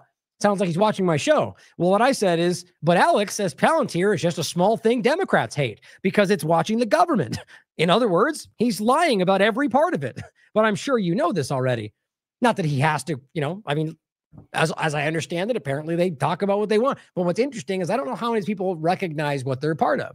Like Greg Reese will tell you, like David Knight will tell you, like Drew Stream will tell you, like David Byrne. It's pretty clear. The point is that this is the reality of this massive AI surveillance interconnected network. And I'm glad he's pointing it out. Regardless of what platform you're on, that is what I think that's the case. And the idea that it's some small thing is silly. The idea that Democrats hate it is silly. The idea that it's watching the government is silly. All of which he pointed out, not Jones. The reality is in your face as they try to distract any which way possible. Jones, anyway. Last point. The Israeli infiltration. Not like I need to prove that. I think it's in your face every which way if you just care to look. But just to overlap some few more points on the way out, Rachel says, at this point, a reasonable person, which I agree with, may reasonably conclude that there is a deliberate attempt to undermine the British nation state and that the British government is part of it. True Stream Media says, same over here in America. I think you know exactly what they're both pointing to. Scott Horton, here's an article. Exclusive. Netanyahu said this. You can't be MAGA if you're anti-Israel. Funny how they keep redefining and narrowing that definition. Eventually it's going to be you can't be MAGA unless you vote, if you just, I don't know, love Israel more than anything, support Israel unless you want Israel first over America. It's just silly. Every time this has been going on, it's been, those people that call out Epstein are just the weaklings in the group. They're not real MAGA. Well, yeah, they're in fact, it seems like you keep carving off the real people in your movement and creating this like sycophant, team sport politics, Zionist club that you pretend is the majority. Clearly, MAGA are the ones that are aware Israel's a problem because they want America to be great again. But Scott Horton says America first, Israel instead. Everyone sees it. Now, talking about America first, let's not forget, still to this day, by the way, unless it changed in the last 6 hours, Israel has been holding an American child from Florida hostage for 6 months. He's lost over 20 pounds. He's got scabies and God knows what's been done to him, what he's caught. Not a single word from DeSantis or Trump. How is that possible? Well, just like when Joe Meters, who was on the USS Liberty, a veteran, was also arrested by Israel years ago. Nobody cared. No one said a word. Or a U.S. citizen can be shot. A journalist can be killed. They don't care as long as it's Israel. An American citizen is in an Israeli prison, and you're not hearing a word about that. But of course, when an Israeli politician comes to rape children and gets caught, they send him back with his passport as fast as possible. But we don't care about the American in an Israeli prison, right? Look yourself in the mirrors, guys. You got to be honest about this. Disclosed TV, this is from August 27th. New House launches investigation into Wikipedia Foundation for advancing anti-Semitic and anti-Israel information in Wikipedia articles. Interesting. Well, jump back a couple of months. Here's Alan Greenblatt advocating for the takeover of Wikipedia. It's almost like the U.S. government said, gotcha, we're on it. Jumped up and did that. It's just kind of hard to miss. Here's an American military, well, he's in the Army. U.S. Army. I'm deemed a threat to national security, he says. You can watch it for yourself. U.S. Sergeant says he is under investigation by the U.S. military, by the Trump administration, for sharing anti-Israel social media posts. But America first, guys. Clearly, you're not allowed to criticize a foreign government, a military, while you're in the U.S. military. Welcome to the current reality. Clint Russell, glad he's finally starting to see the reality that we were trying to get him to see before this was all the you're black-pilled, pro-Trump discussion. Alexandrovich attorney, that's the rapist, child molester that got sent back to Israel that the U.S. government allowed, and the two Zionists within this government that, well, two of the many that were involved with this tried to pretend like they weren't involved until they got caught. His attorney told him not to return for trial. It just so happens to sit on the Council of Homeland Security because there's no incestuous overlap there, right? So this guy was appointed by Cristian Noem. A month later, he's aiding an Israeli pervert. Not just any Israeli, the head of Israeli cyber defense. You think he might have something to do with this AI invasive Israel-run platform? No. I doubt why the Israeli cyber defense outfit would have anything to do with the cyber platform, right? It's okay, though. He only rapes children. I'm sure he won't manipulate anything for his own benefit. As the redheaded libertarian says, is it normal for Homeland Security to defend foreign officials accused of sex crimes? Not accused, guys. Caught and charged with doing that in a sting operation. So it wasn't a secret. It wasn't a hypothetical. They knew what he asked for. They caught him in real time. They arrested him and charged him. And then the U.S. government let him go. And then they tried to lie about it, by the way. Both the U.S. government, the DHS, they all tried to lie about it until the independent media kept it going. How do you not see this for what it is? And then lastly, here's Cristian Noem herself. I was pleased on August 28th. I was pleased to welcome Israeli Minister of Foreign Affairs, Gideon Saar, to DHS headquarters today. Wonder how many devices he planted. Kind of joking. That's very public in the past. Stingray devices, Trump's last administration. Many CIA former will tell you. What's his name? The one that speaks often about it. I can't remember his name. He'll tell you that all the time. They put devices, they leave things, they'll harass you when you're in Israel. It's not a secret. And it's supposed to be their allies, guys. She meets him. She says, we reaffirmed our commitment to a strong partnership with Israel on immigration, border security, and combating anti-Semitism. Because those three things are right in the same conversation, right? Immigration, border security, and stopping anti-Semitism. Well, you know what? It is when you recognize what it's all really about. Well, weaponized immigration, the way that this border conversation's used, censoring you based on anti-Semitism. Yeah, they're all pretty much the same conversation, so they kind of let the cat out of the bag there, in my opinion. But aren't they committing a genocide? Didn't they just meet with these people 30 seconds ago? It doesn't matter. That's a near daily event where they're meeting, talking, touching base with the Israeli government. You think I'm kidding? It's all in your face. Now, all of this really matters to me more than anything in this current conversation because of how shockingly immersed Israel is with this government. And as now they're rolling out an Israeli-created AI surveillance pre-crime platform, I think it matters a little bit. But if you're already watching this, I don't need to convince you. You're well aware of how bad this is.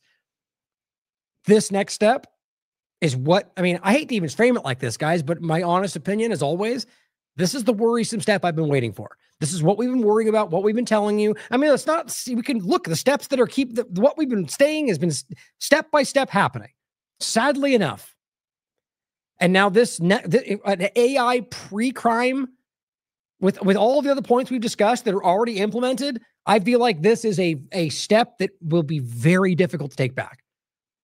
Speak up. And that's the positive note to end on, guys. Why that's happening? Because you see them. Because you see and are calling out what's happening. I don't even mean everything we're talking about, but you recognize that this is not going in the direction of America first. You see it. And that's not, and that makes the power structure, whichever one you're talking about, very uncomfortable. That you're not just swayed by screams of racism, that you're aware, you're calling it out, you're standing your ground, even against the team, hopefully more and more. And so this is a step to push that back, right? Well, now you were about to attack an Israeli. Now you were about to attack that synagogue. You're getting arrested, red hat or not. Don't forget, they already said you were all racist for wearing that red hat back when all the overlaps before this. Now it just shifted into the, it's all about whoever, whenever, all the time. I mean, the government will already tell you that with the laws they have in the books going back years. If they want you to be a felon, they could make that happen. This is just one more step. And again, the point overall is that this is there because we are changing as a people, as a society, as a country. We are evolving. We're growing. It's like we're in these old parachute. This does not work anymore. And we are ready for something new. And they are desperate to shove you back into that same old thing with a slightly different flair, right? It's just, I think it's obvious that this is an attempt to stop what people are awakening to. That's what I think anyway. And I think that's a very positive thing. I mean, it's hard to feel that when it's all so chaotic. But again, as I've said before, think about how much suppression and censorship, financial and otherwise, algorithmic control, every single piece of effort that they throw on top of us, from the lawsuits, and not even just us, anybody doing this for the right reasons and calling out the right things, as far as I see it. And nonetheless, despite all of that, we are still breaking through. That they are still forced to acknowledge our conversations, are still forced to engage with what the independent media says. They never even used to acknowledge this conversation. Now they have to talk about it. Make sure they know that, because you are dictating the conversation. How is that not positive? Think about how powerful that is. With all their tools, you're still breaking through. Keep fighting. I love you all. As always, question everything. Come to your own conclusions. Stay vigilant. There's a sticker that says question everything in The Last American Vagabond. I was just curious what that was. Oh. I couldn't It's a podcast. It's a podcast. Podcast? Is it a good one? Check it out. Yeah, you probably learn a lot.